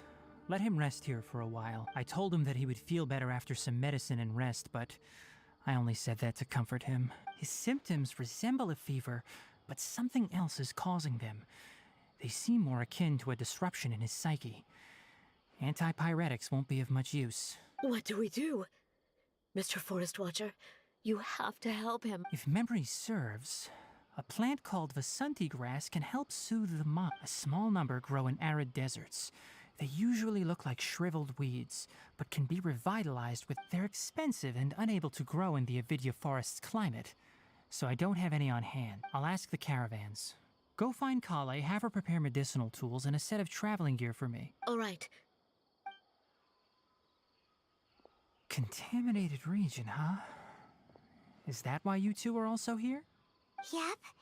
Is it a new withering zone? Doesn't seem like one. Whether you look at scale, internal conditions, or resultant effects, the only thing they have in common is that they aren't welcome. This nuisance made itself home in the Avidya forest, so I can't turn a blind... We feel the same way. All right. Let's contact... There's no time to waste. We have to move quickly.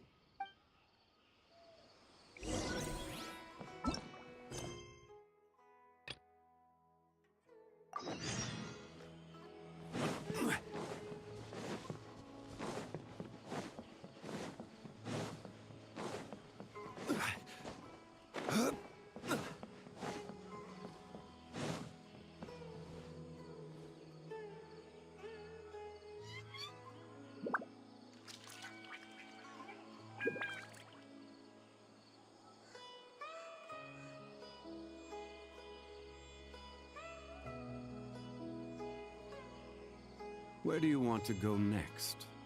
If you'd like to see Liyue's tourist spots, I have a few references.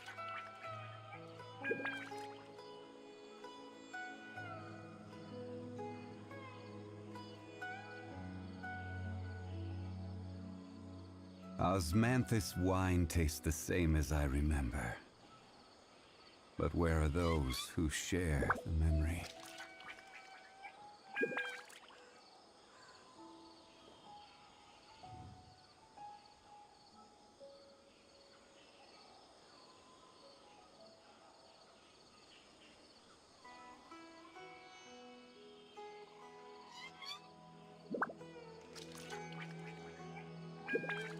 Boats are made for transferring commodities back and forth, and those that come across Liyue tend to stay a while. So it is where many things come to settle.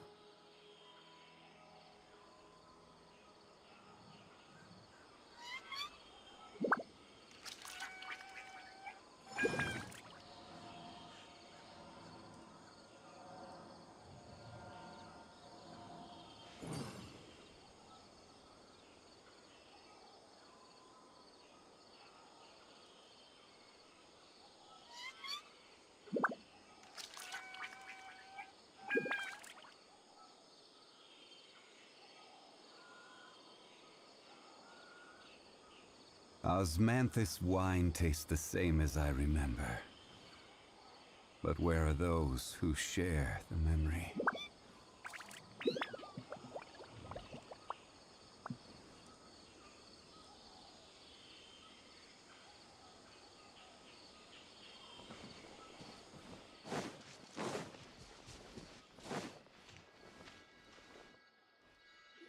Hold it right there!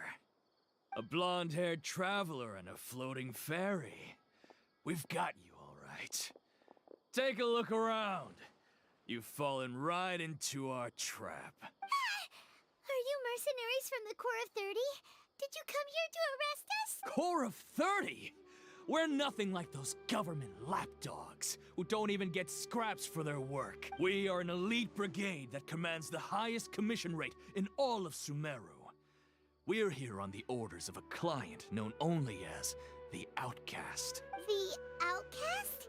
An outcast from the academia? But why wouldn't the doctor just send the Fatui after us?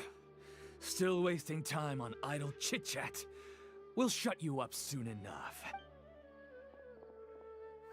You're up, traveler! Gather! Rain outlines your fate. Witness the power. That's close enough. Throw them arm up!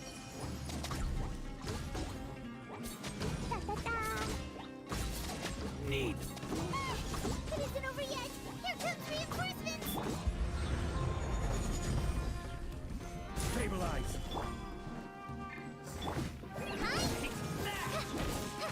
Just like we rehearsed! That was pretty rough. Is that what elite mercenaries are like? Yeah, looks like we'll have to keep our guards up. But this doctor guy seems like a pretty tough opponent. He knew exactly where to set up an ambush. Did he predict that we would going up against smart people is tough. Anyway,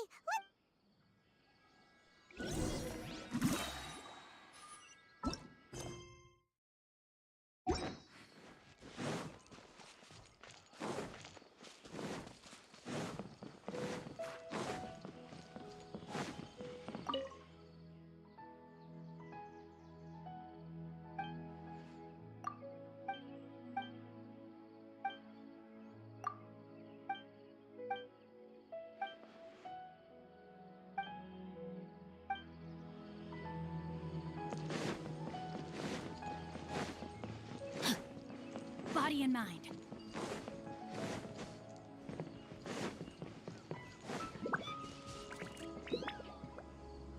Oh, it's the Traveler and Paimon. What are you two doing back here? Chloe, it's nice to see you again. To be honest, I'm not doing too well. My Elazar has been progressing, and as a result, Master... Oh, Chloe. Speaking of Tainari, did he go off on patrol? We're here to talk to him. Oh, Master Tainari? You just left the Avidia Forest a little while ago. He was headed to Party's DI. He left? But isn't Tainari always saying that he never wants to leave the Avidia Forest? He even turned down the Sage's invitation. I thought it was weird too. Master Tainari always prioritizes his work as a Forest Watcher above everything. He almost never leaves his post. He left in a hurry this time. No, I only found out that he left through a message he left behind. He also made sure to delegate all his... to leave in such a hurry? I'd guess he had something urgent to take... Master Tainari originally studied in the Amorta Darshan of the Academia, and Partis DI is something like the Amorta's research base. Many rare shrubs and grass. I know that before he became a Forest Watcher, Master Tainari once spent a long time conducting research at Partis DI. A research base, huh? Gotta wonder what kind of research Tainari just decided to work on all of us. Oh, we don't have a lot of time, so let's go look for him at Partis DI. Don't worry. I'm fine. I'm used to living with Elazar by now. If you run into Master Tainari, please send him my regards. Got it. Will do.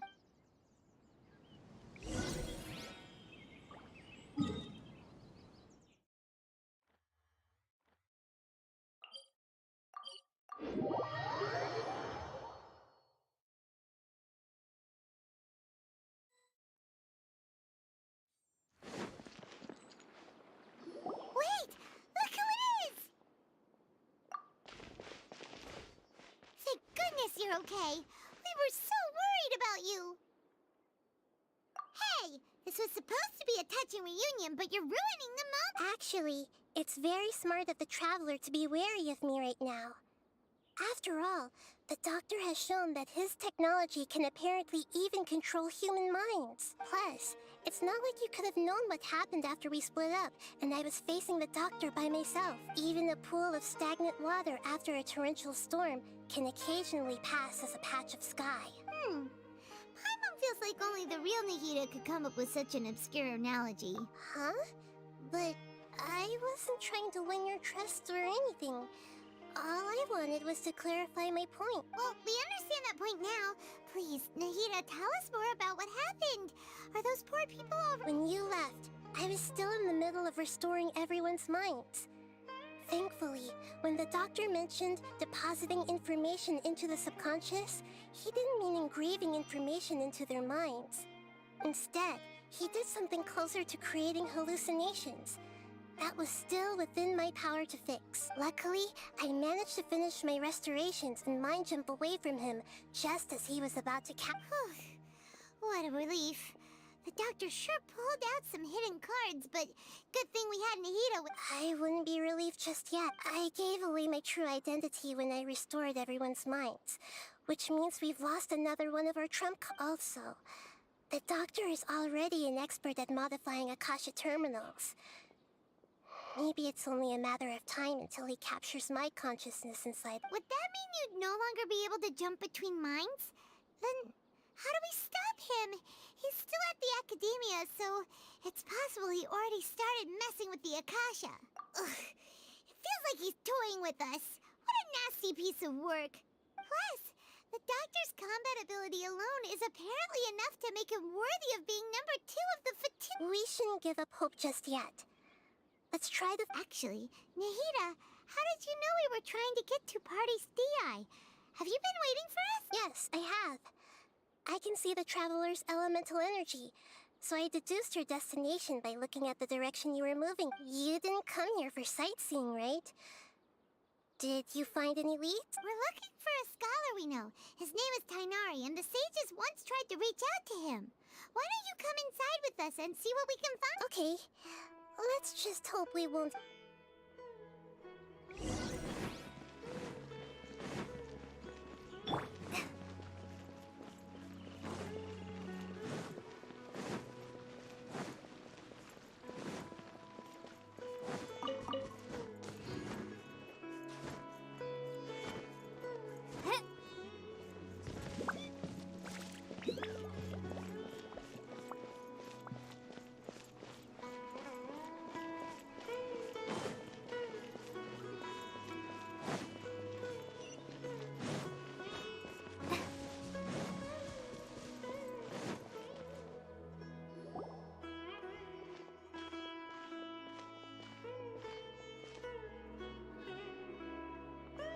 Traveler?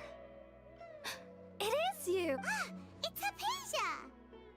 Ah, what a pleasant surprise! It's so nice to see the two of you again. Who's this? She's a scholar we met in the Avidia Forest. When we last saw each other, she was still training in the... what's it called? Satyavada life? Oh, I see. That's right, we're old friends. You've come at just the right time. Ever since I've come here, hardly anyone has even talked to me. Hypatia, you're way too excited about this. Actually, for you to leave the Avidia Forest means... you're not in training anymore? Wait, no. Did you already finish your training and reach Pariporna life? What do you think? My consciousness has already managed to make contact with the divine. You did it? Congratulations! It's so exhilarating to share this sublime joy with others at long last! When my consciousness made contact with the gods. Ah, what a supreme and unparalleled experience that was! That sounds incredible! Oh, all right. Actually, please wait. I haven't forgotten my promise to you. Remember? I promised to help you understand what you saw from Irminsul once I gained deeper insights. My current self has not only gained true insight, but I can even help you establish a direct connection to the consciousness of the divine. You can do that? I've never heard of anything like that, but if you want to give it a try, I'll do my best to protect your consciousness during the... Hold on. I brought some spirit borneal with me. This is still a crucial part of the ceremony. We're using that incense? All right now. Hold my hand. I'll help you establish a pathway to connect your Okay. Ready?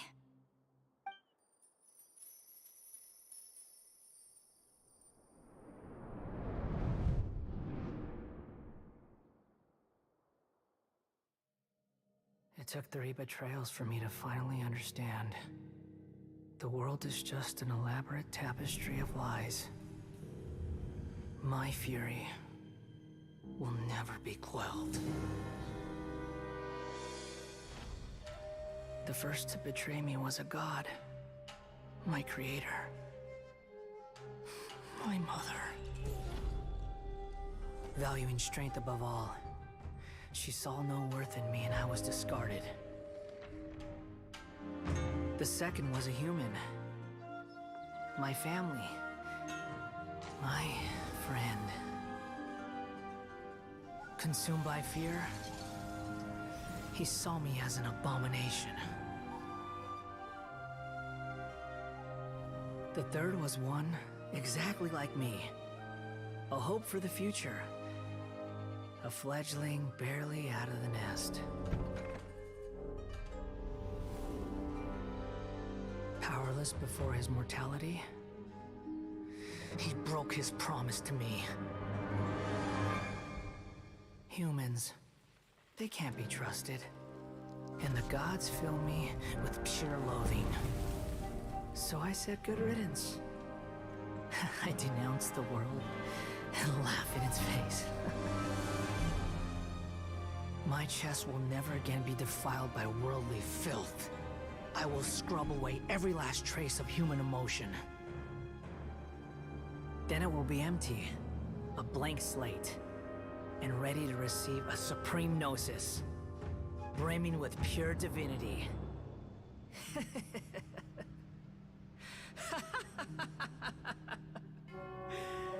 There is no need to fear.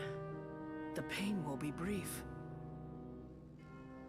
Your era is coming to an end.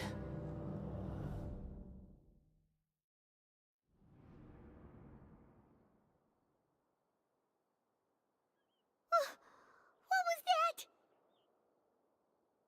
Did we actually just see the Balladier's memories? Everything matches what we know about it, but how is he connected to the divine consciousness that Hypatia was talking? You saw it, right? You felt it, right?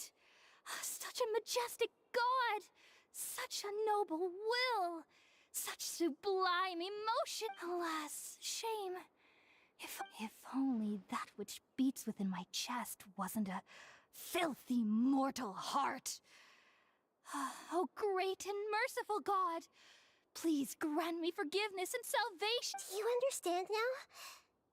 I'm afraid this is no periporno life, but rather... You! Why are you so mean to me? Why is everyone hiding from me? I found divine wisdom. Shouldn't I receive praise and honor? Haven't I uncovered... Hypatia? That's how I always thought everything should be. Wait, have I... already lost my mind?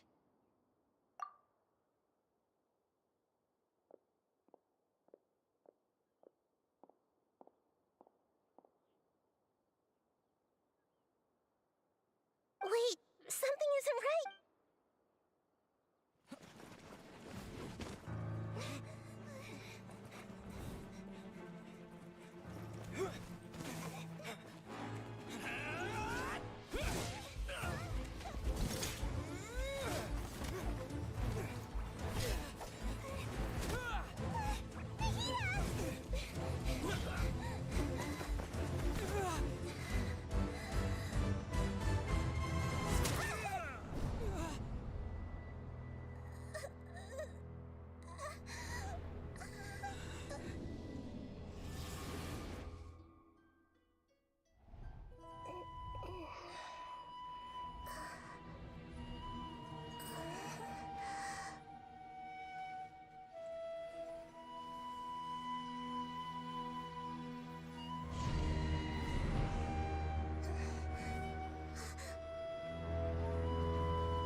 Okay, we finally lost him.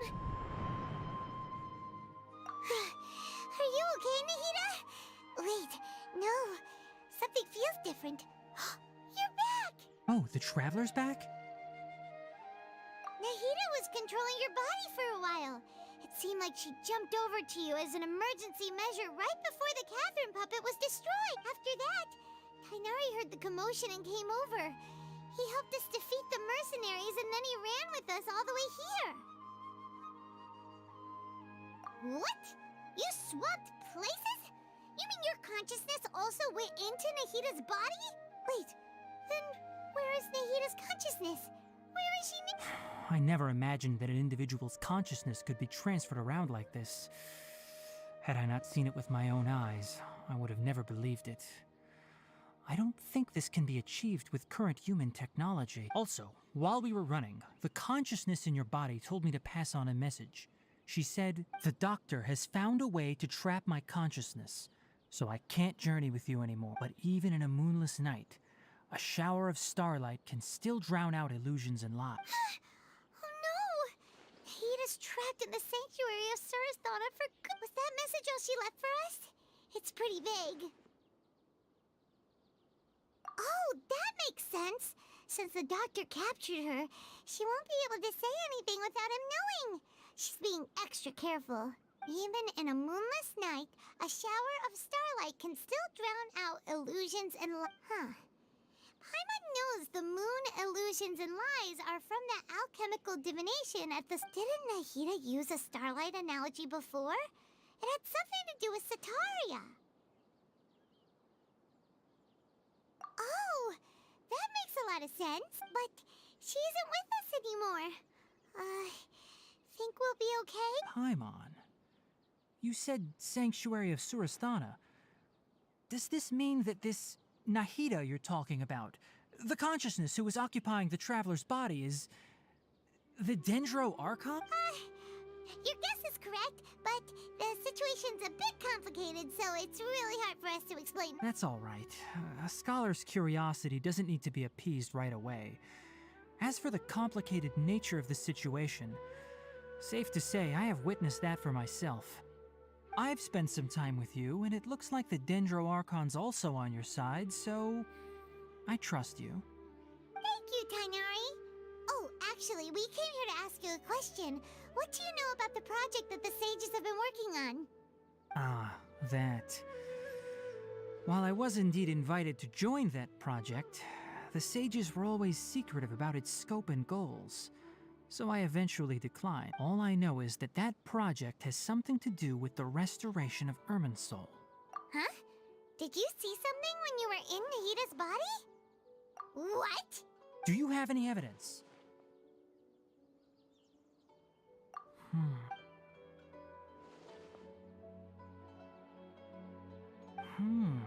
So that's what happened. That explains why Hypatia's symptoms were different from those of the other scholars who went mad. It's because she made contact with the consciousness of a new god who is still in the process of being born. Tainari, did you leave the Avidia Forest because of Hypatia? I did. I noticed Hypatia's mental anomalies, but since her symptoms were rather atypical, I secretly took her to Pardis Dii and began searching for a way to return her to her normal self. If I didn't take action, Hypatia would have already been taken by the Matra to the desert, doomed to a life of exile at Aru village. Now that you mention it, I knew the Academia has never thought particularly highly of Lesser Lord Kusanali, but I still didn't expect them to do something as arrogant as creating a new god. Looks like I made the right decision by not accepting their invitation. The Doctor and the Balladeer. We have 2 Fatui Harbingers in Sumeru. Sounds like we're in for a bad time. From your description, I don't think they've completed their project. There may still be room for us to intervene, but then, what is the connection between creating a new god and restoring Irmin? Yeah, it feels like we're still nowhere close to figuring out the sage's goals. Right, we've pretty much gone over everything. I'll stay here for now. I still want to try a few more things to help. If you're planning to go into the desert, start by heading for Caravan Rabat. Come find me here if there's anything else I can do to help. May the spirit of wisdom... Thanks, Tainari. Hopefully Hypatia... In the blink of an eye, it's already debate time!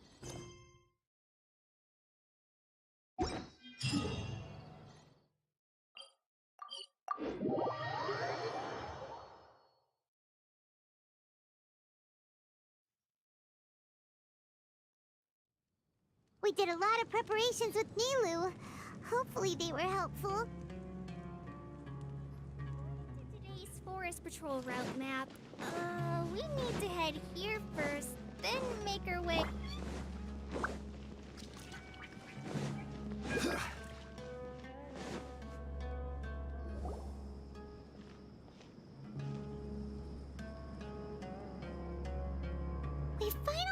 to Caravan Rebut. It's pretty lively here. So, just past this wall is the... Oh, wow. Paimon remembers hearing people call this the Wall of Samiel. It's made to block sandstorms from the outside. Oh, if it's this tall, it's gotta be the divine work of Greater Lord Rukkhadevata, right? Enough gawking. Come on, follow me.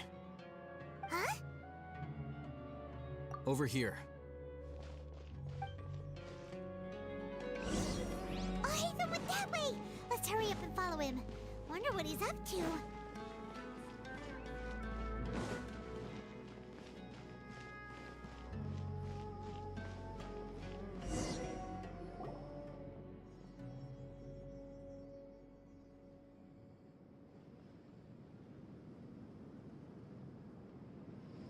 What the...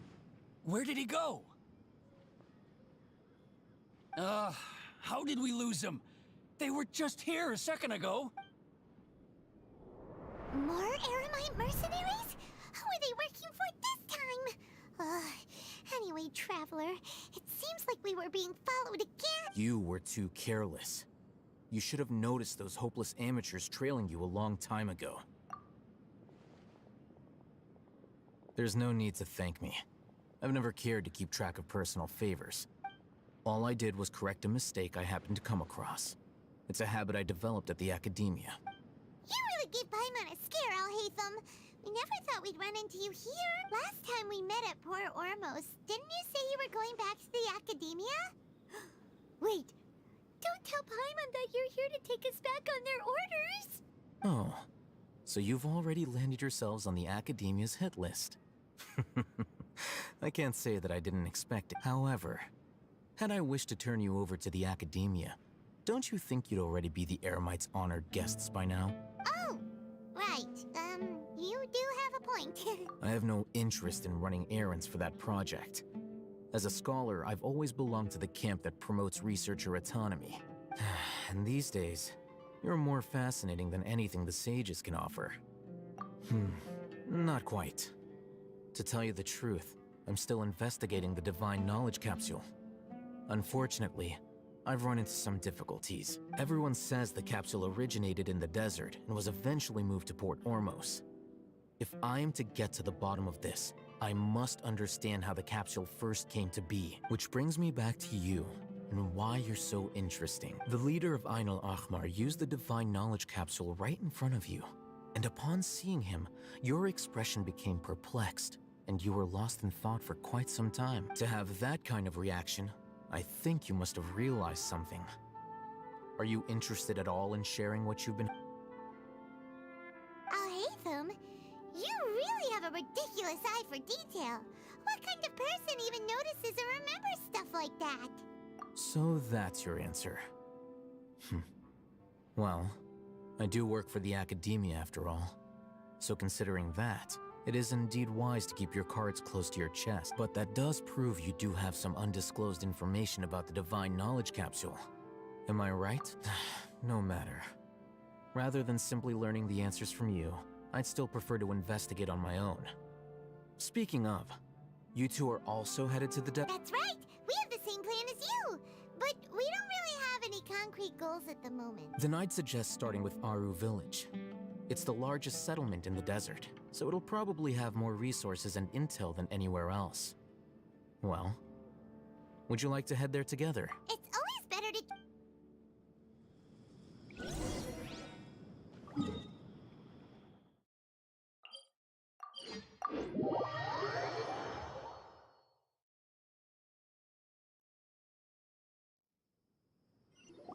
Before us lies Aru Village, the safe haven of the desert folk. Whoa, this landscape is really something else.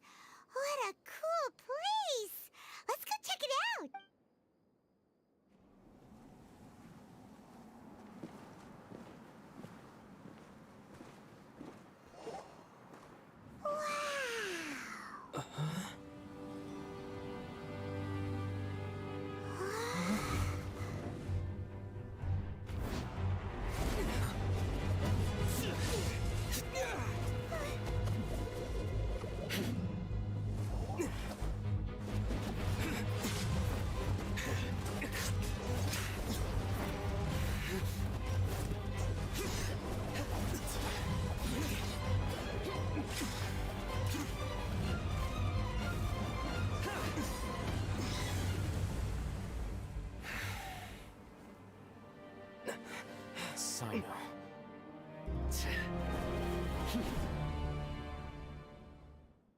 Unless my memory fails me, we have barely spoken 2 words to each other before now at the Academia.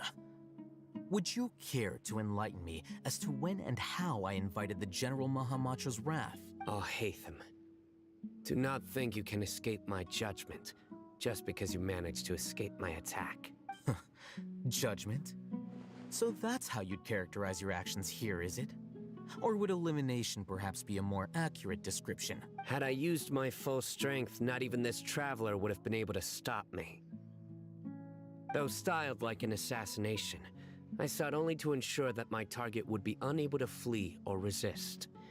Standard practice for the Matra, as seemed to me more like your own personal touch. Who is that, Alhaitham? Did you call him General Mahamatra? Yes. General Mahamatra Sino, head of all the Matra at the Academia. He's a formidable hunter, and the ultimate nightmare for any who have committed academic crimes. You seem to have placed a lot of trust in Alhaitham, to the point of blocking an attack for him. If I were you, I'd never choose to side with him. I wouldn't believe a single word that comes out of his mouth. I have been pursuing this scribe for a long time. I urge you, stand back and do not seek to defend him any longer. Otherwise, there will be consequences.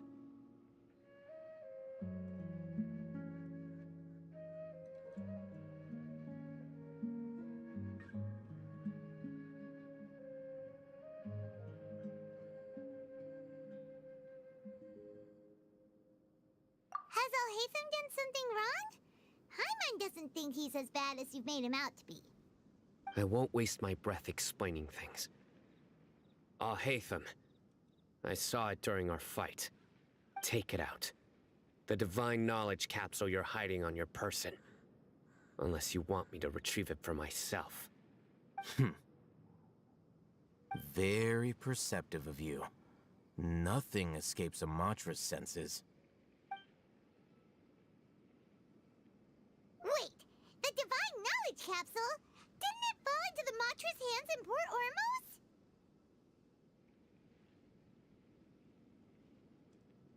No wonder you speak with such confidence, Sino. But I must admit, I'm very curious. What does this capsule mean to you?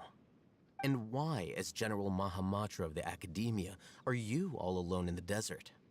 As far as I'm aware, the other Matra have been speculating about your disappearance. Have you been given a mission that's, let's say, morally dubious? If I was the real target of your mission, what was stopping you from simply using your authority and resources to judge me within the walls of the Academia?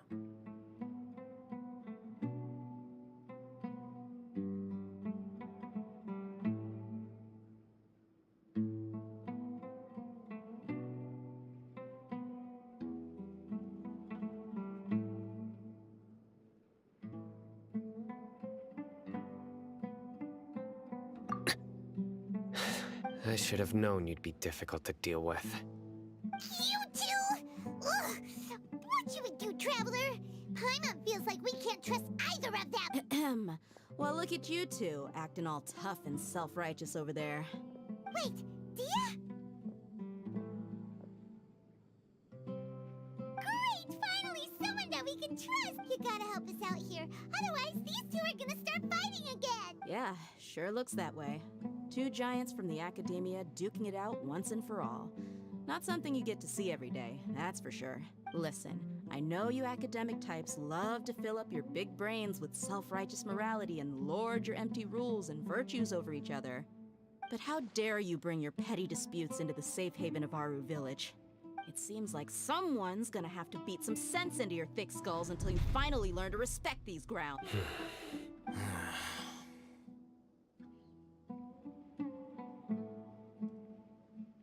Hey, did either of you hear a word I just said? Whoa, what's going on? The wind's so strong! Is this a sandstorm? Paimon's gonna get blown away! Another sandstorm? What's up with these recently? Hey! All of you, over here, quickly! We have to take cover! Someone's calling for us! Oh, this wind is too strong! Let's get That sounded like Candace. Come on, you two. Jeez, are all of you academia folks such hard work? Move it! All right, stop yelling.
Well, this is pretty awkward. Hey, wanna play sardines with 3 people who wanna tear each other limb from limb? Sure, why not? Sounds fun. The air is so thick and heavy. Paimon can hardly keep floating anymore. My sincere apologies, everyone. This is the home of our village chief. I will have to ask you to make do with this small room until the sandstorm dies down. Please, let me introduce myself. I am Candace, protector of Aru Village. Our savior has come at last! Nice to meet you, Candace. The name's Paimon. Thank you so much for helping us.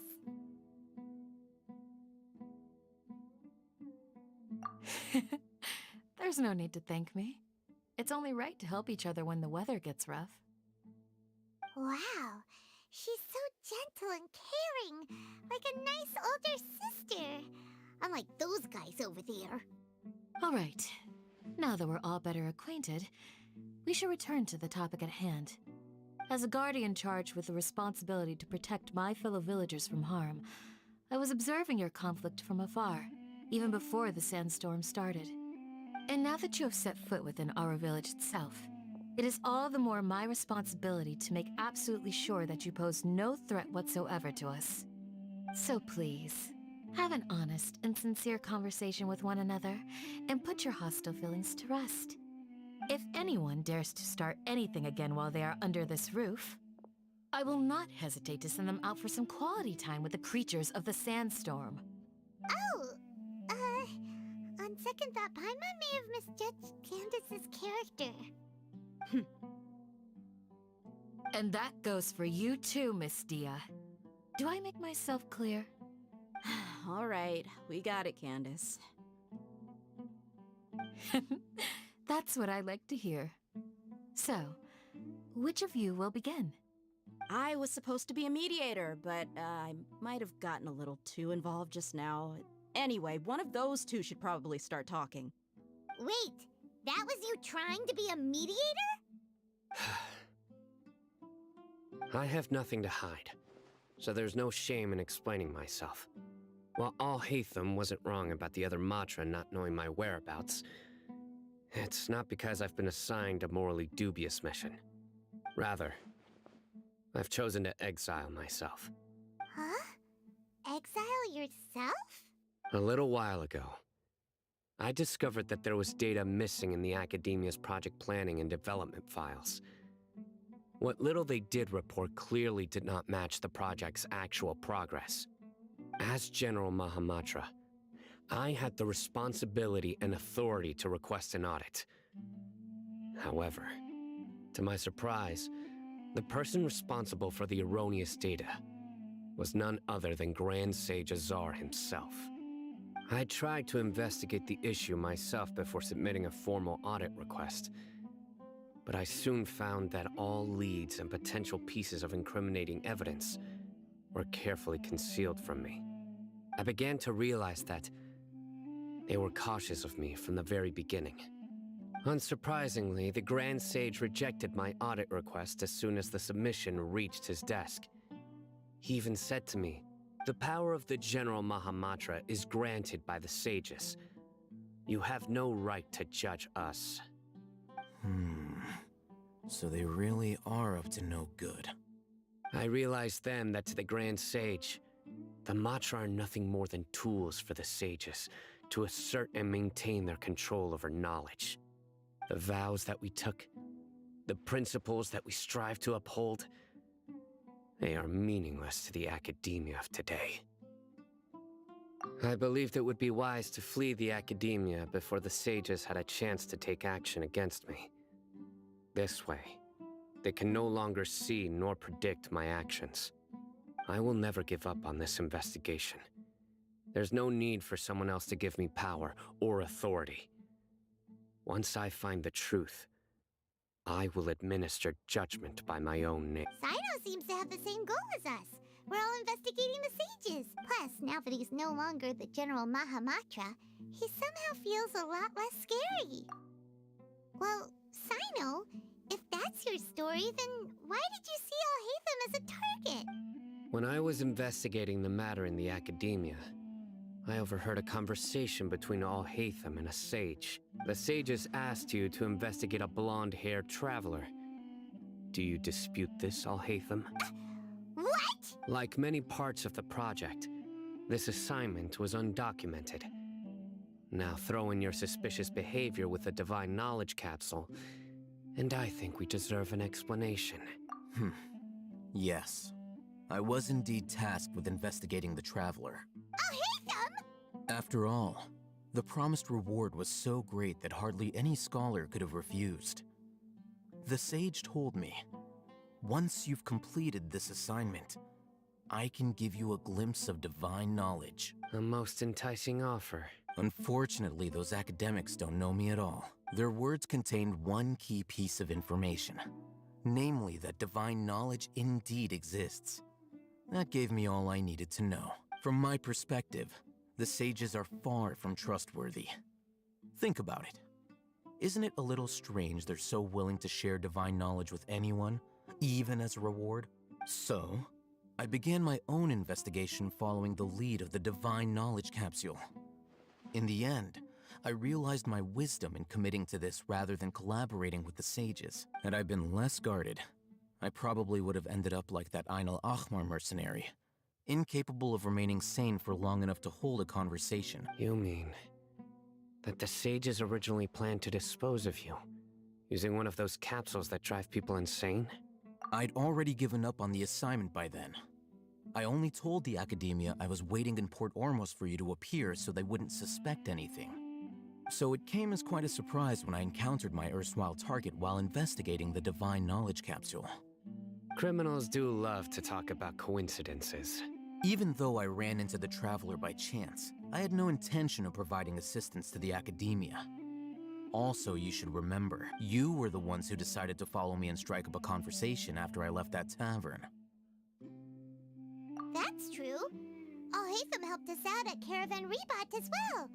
Maybe he's telling the truth. I'm willing to apologize, if that's worth anything to you. I took the Divine Knowledge Capsule behind your back because I judged its existence to be a significant risk. I felt that it would be best for no one to interact with it before it had been properly studied. After all, curiosity often proves to be the most dangerous thing in this land. You should be well aware, Scribe Alhaitham, that curiosity can also lead you to danger and suspicion. Answer me this. Did the sages share any information about their project with you? Have I not made myself clear? You and I are both distrusted by the academia. Do you really think they would tell me anything? Fine. Although you haven't completely proven your innocence, I won't regard you as an enemy, for now. As you wish. Good. I'm glad to see you two clearing up your misunderstandings. And now you, Dia. I believe it's your turn. Oh, sorry. Whatever the boys were talking about must have been so boring that I spaced out. My situation is pretty straightforward. My employer, Dunyarzad of the Homayani family, is friends with the Traveler and is currently recovering from her illness at home. I had nothing going on, so I decided to return to Aru Village for a visit. I was actually looking forward to a pretty exciting time getting back together with everyone here, but then I saw these two random guys in the middle of a pointless argument. It ticked me off, and things went downhill from there. Is that all? Well, I will admit that definitely sounds like your style. In that case, welcome back, dear. That's more like it. I missed you all so much, Candace. Whoa! What was that sound? No need to worry. Now that you're no longer at each other's throats, please make yourselves at home. I'll take a quick trip outside to clear out some of those creatures in the sandstorm. Creatures? In the sandstorm? Are you sure you don't want some backup? Fighting in a sandstorm is not for the faint-hearted. Anyone without extensive training in these conditions is at a disadvantage. You needn't worry. Yeah, just leave him to Candace. Don't worry, she's as tough as they come.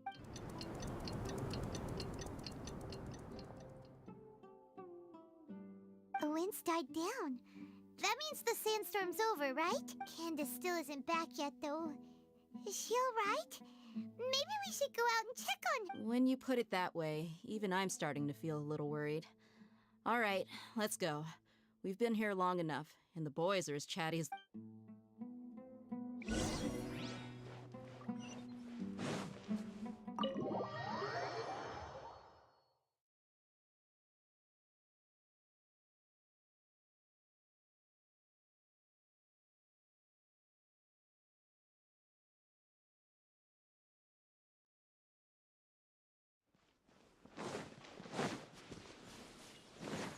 Oh,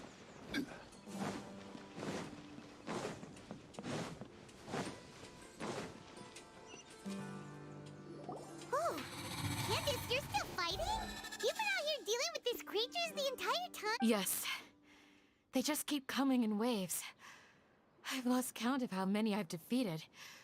Before I realized it, even the sandstorm had stopped. Ah! Here comes another wave! Leave this round to us. I got interrupted earlier, but now I have something to take my... It's been quite a while since I've seen the Flame Mane in action. I'll be sure to put on a good show. Let's go! Solidify! Rain Cutter! No, my sword! Rain! Mine too!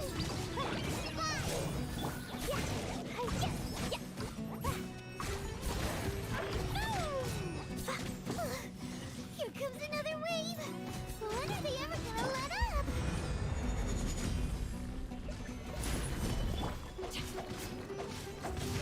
Time to act. Witness the power of Gurwa! Huh? Hi!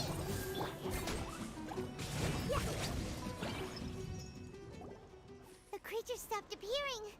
Was that the last of them? What we fought just now was probably the aftermath of the sandstorm.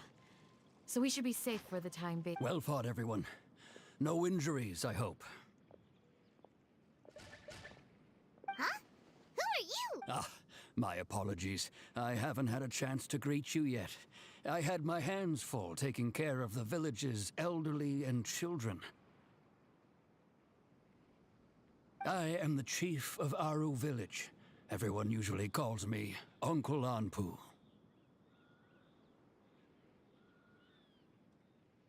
Sir, I am also originally from the desert, but I have not been back for some time now. May I ask if such sandstorms are common? I can't say they've always been common, but recently the storms have become increasingly severe and frequent. Besides sandstorms, we also occasionally get earthquakes. According to an investigator who stayed in the village a while ago, these unusual natural phenomena are related to the withering of Irminsul. Another effect of Irminsul's withering. So, Irminsul's withering causes withering zones in the forest, and sandstorms and earthquakes here in the desert? Everything in the natural world is inextricably connected to Irminsul. These regional symptoms can indeed be a reflection of Irminsul's present state. Everyone in Aru Village needs to take good care of themselves. Speaking of which, why haven't I seen a single village keeper since I got here? Village keeper? Who are they? Village guards like Candace? Does your curiosity know no bounds? Village Keeper is how Aru Village refers to mad scholars, exiled here by the Academia. Most of them are scholars who lost their sanity after a period of training in the Avidia Forest. The Academia believes that their crazed mutterings may have a negative effect on the psyches of other scholars. So, they're forcibly exiled to the desert. Though if you ask me, it's all a boatload of nonsense. Alas, that's exactly what we've been trying to investigate. One by one, the village keepers have been mysteriously disappearing without a trace. But no one in the village has ever seen them leave. If you're planning to stay around the village for the next few days, I'd appreciate it if you could keep an eye out for them. I've had encounters with those people in the past. I'll see what I can do to help. The Matra are the ones responsible for their exile. Now that you're no longer with them, are you trying to alleviate your guilt and atone for your past sins? I'm fascinated by how you think. Mock me if you will, but if you are guilty, I will eliminate you, regardless of my position or identity. Oh, you're the former General Mahamatra. You must be an expert in these kinds of investigations. Thank you for your help. Is it because you're reminded of Hypatia? Oh, these poor scholars. But, is it really a good idea to tag along with Sino? You seem like you really don't trust him. I'll be grateful for the assistance. No doubt you will do a better job than some of... Let's start by finding a...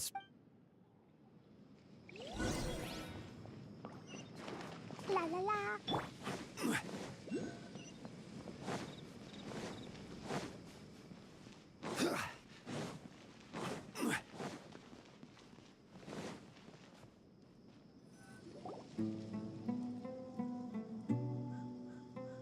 Although I've sent myself into exile, I'm still doing essentially the same things as before. Do you still have any questions for me before we start our investigation? One of my former subordinates told me that this title has its origins in a strange incident. The Academia has long exiled mad scholars to Aru Village.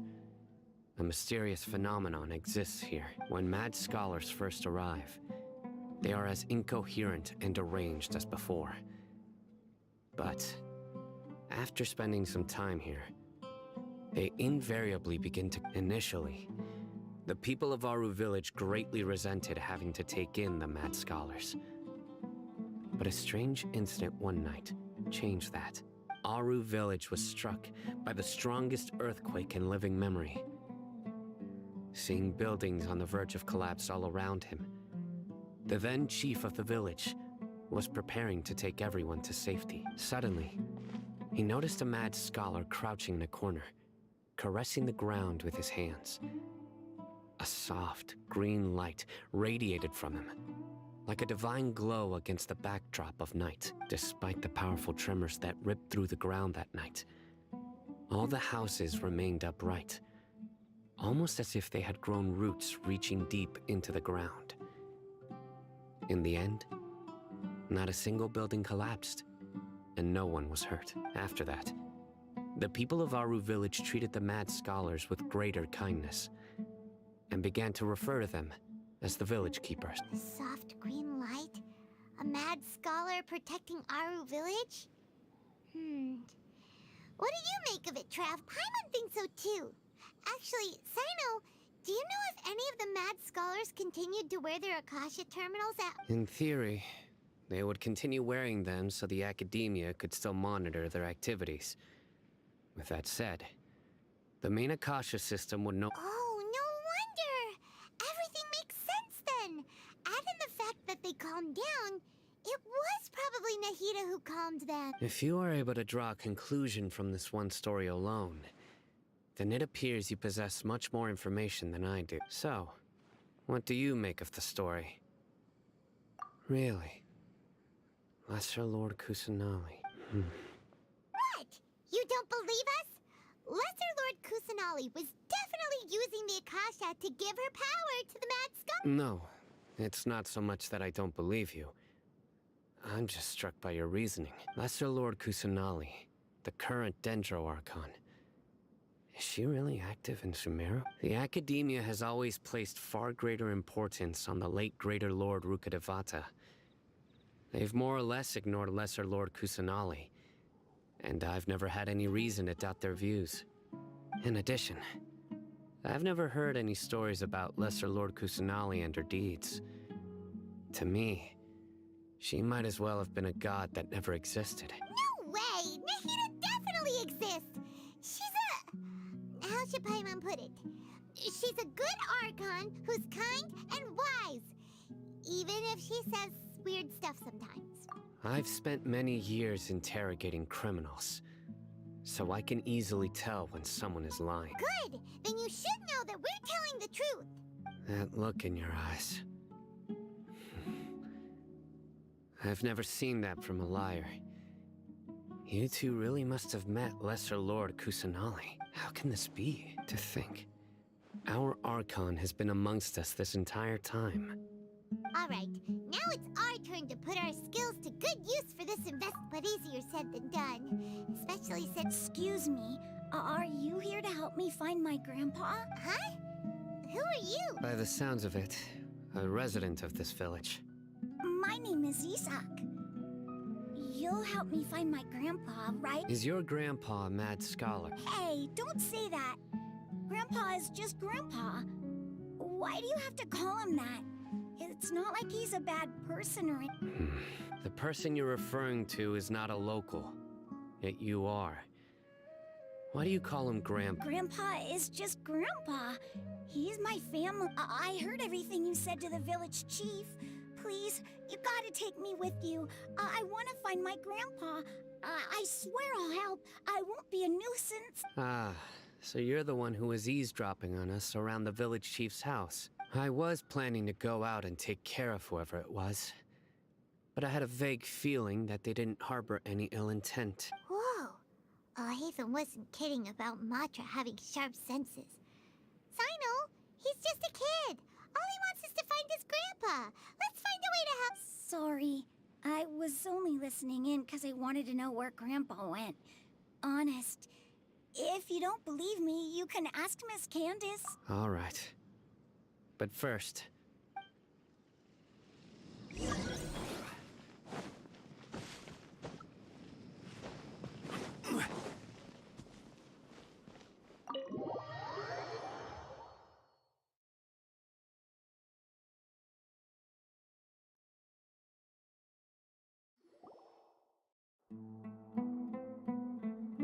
Sino is super vigilant. Is this what all the Matra are like? Ah, you're back already. We just wanted to confirm something with you. Do you know a boy by the name of Isak? I had a feeling he'd go looking for you. Huh? You knew this would happen? Yes. Although he tried his best to stay hidden, I still noticed him eavesdropping outside the window. He really wants to get his grandfather back. Isak's parents were both Aramite mercenaries who rarely returned to the village after finding employment in the city. He was raised by his grandfather. Unfortunately, it was only a few years before his grandpa passed away. Isak was still very young at the time, so various families in the village took turns caring for him so he could survive. Later, an elderly mad scholar arrived at the village. Isak thought the scholar bore a striking resemblance to his grandfather, and thus often spied on the man. However, the scholar was unkempt in appearance and incoherent in speech. Although Isak referred to the man as his grandpa, he was one summer night, the oft mumbling and bumbling grandpa suddenly calmed down and seemed to become more lucid. He even noticed Isak hiding in the distance, so Grandpa walked up to Isak and patted him on the head. He even took Isak to the entrance of the village, where he patiently taught the boy the names of the stars, and accompanied Isak until he fell asleep. The next morning, Isak woke up and wanted to go find his grandpa again. only to realize his grandpa no longer recognized him. However, it's said that those who saw the scholar claimed he no longer appeared to be crazy, but appeared to be living in his own world. Isak was thrilled that his grandpa was able to find peace, and would follow him all the time, asking him things like, "Grandpa, want me to take you somewhere fun?" Or, "Grandpa, could you tell me stories about the All this somehow just makes Paimon feel really... Perhaps. Nearly everyone who lives in the desert has some form of heart. It's also my reason for fighting. I must continue to protect this land. Maybe the people have always had a considerate god watching over them. Huh? What did... No, nothing. As long as... Perhaps you are more compassionate than I gave you credit for. Please accept my...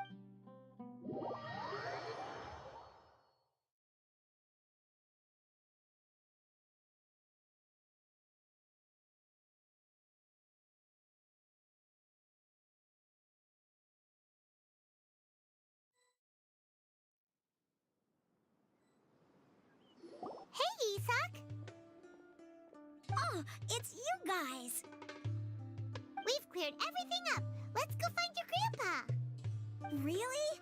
Wow! Thank you so much! Yeah! All right.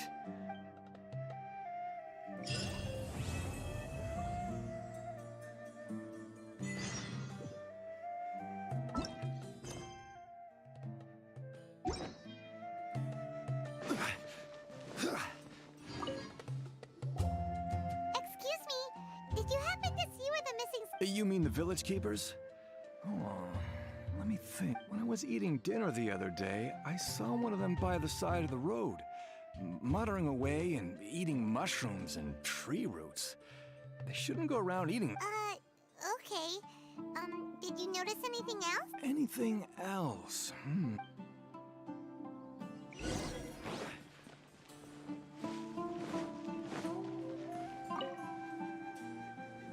The scholars that have gone missing. Those eyes. Those fierce eyes. You look like a real fighter. Don't change the subject. Right. You were asking about the the mad scholars. I think it's been a few days since I last saw them. I usually go to bed pretty early, so I'm not too familiar with what goes on at night. But honestly, I feel quite sympathetic towards them. Even though they act a little strange, they've helped me in the past. If it weren't for them, my house would have collapsed long ago. Do you also think Grandpa and the others are good people? Grandpa? Oh, hello there. It's little Isak. You mean that nice man who looks like your grandpa's long-lost twin? He was actually the one who protected my house. I saw it with my own eyes. He happened to be staying near my house that day and was doing something with his hands on the ground. It still feels pretty surreal now that I think back on it. Did someone teach them how to do that? Well, whatever the case, I'll always be thankful to him and whoever taught him to look out for others. I'm pretty sure that if I ever went mad, I wouldn't be able to do anything like that. Gotcha! Thank you!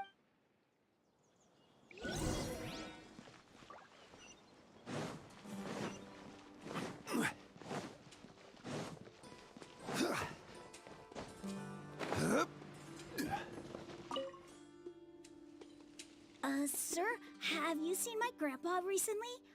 You know, the one who likes to sit and space out near the village entrance. Oh, well, if it isn't Isak.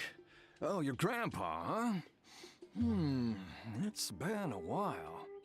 The last time I saw him, he was spacing out by the road as usual.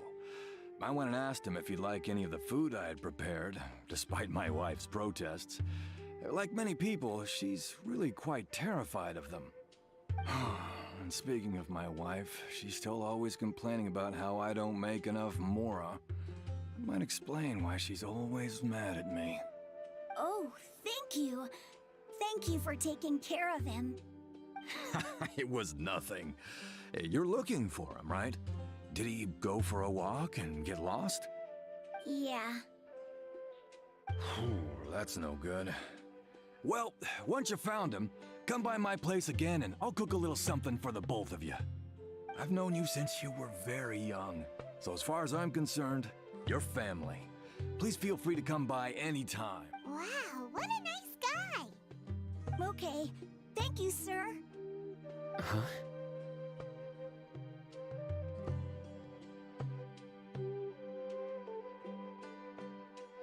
Don't say anything for now. Isak, stay here. Let's head over there. Stay quiet as you move.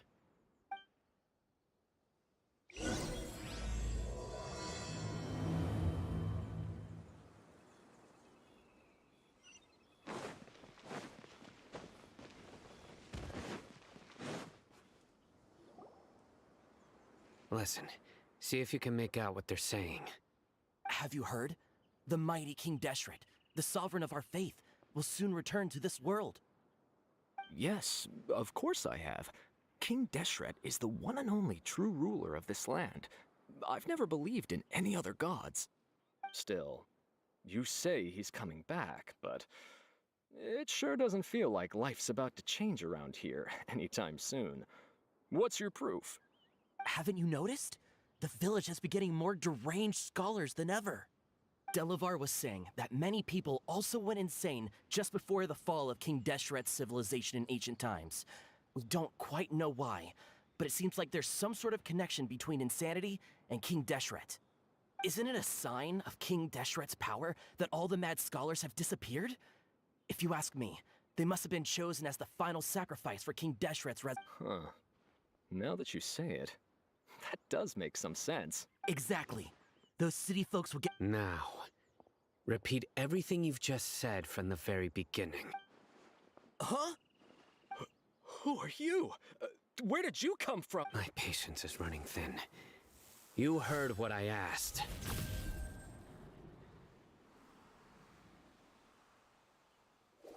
Yeah, bro, this guy's something else.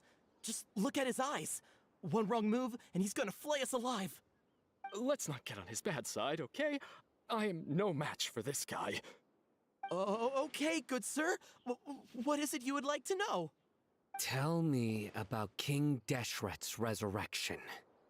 Well, I only know a few things from hearsay. I went for a drink the other day and heard others talking about a rumor that the madmen will disappear, and that— Hey, go on. Keep talking. It's true. It's all true, sir. Would you want to live like this if you were in our place?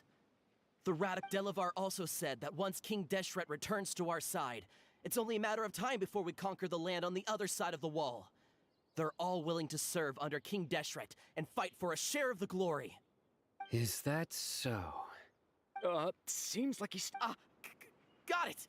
At first, I told myself it was just the drink talking, but then all the mad scholars vanished without a trace, just as the rumors said. Please don't beat me up just for mentioning these rumors. If I'm guilty, then everyone else around here is also guilty. I'm just saying what the others said.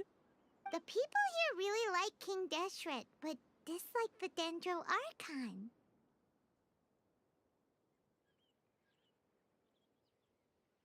Where is this radical person you talked about? I haven't run into him over the past few days, so he probably hasn't been around the village. What about you? No, not at all. We wouldn't dare lie to you. Sounds like you're not too close with the radicals. No, of course— I have many ways to stop you from talking. And many others to stop you from sending warning messages. So you'd best just stay home and hope I don't hear of you trying to contact anybody. Don't do anything until I've gotten to the bottom of this. Try something foolish, and even Candace won't be able to protect you. Yes, got it. We'll do just as you say.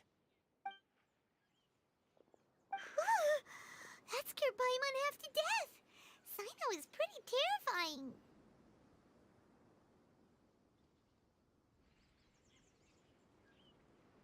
He didn't try to reassure us at all. It's like he's used to hearing that. Oh, Paimon bets lots of— I heard that. It's part of being a Matra. The rumor we heard just now seems like a strong lead. Very well. Isak! I'm here. Where's your grandpa's house? Well, I can take you there.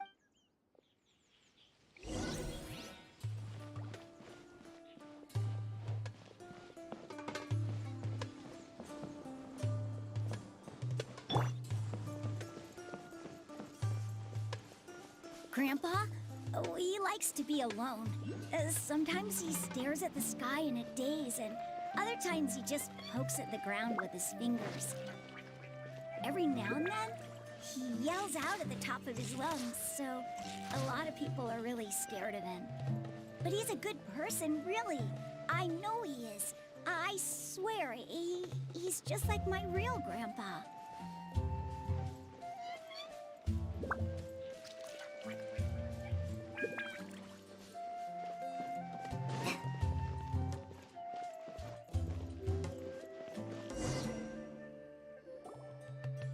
This is where Grandpa usually stays. There sure isn't much here. No. Incense? Please don't say it's the same one as before. But are you okay? Are you getting dizzy? Or need to, like... There's a scent that you can sense, but I can't. A certain traveler here once passed out from that smell. Thankfully, Tainari saved the day. And... So, you know Tainari? Huh? You know him too? Are you two friends? Yes. Now that I concentrate, I can also make out this... Wait, surely Tainari didn't lecture you too? No. No need. Did you first encounter this scent at Tainari's house? In the forest. From a scholar.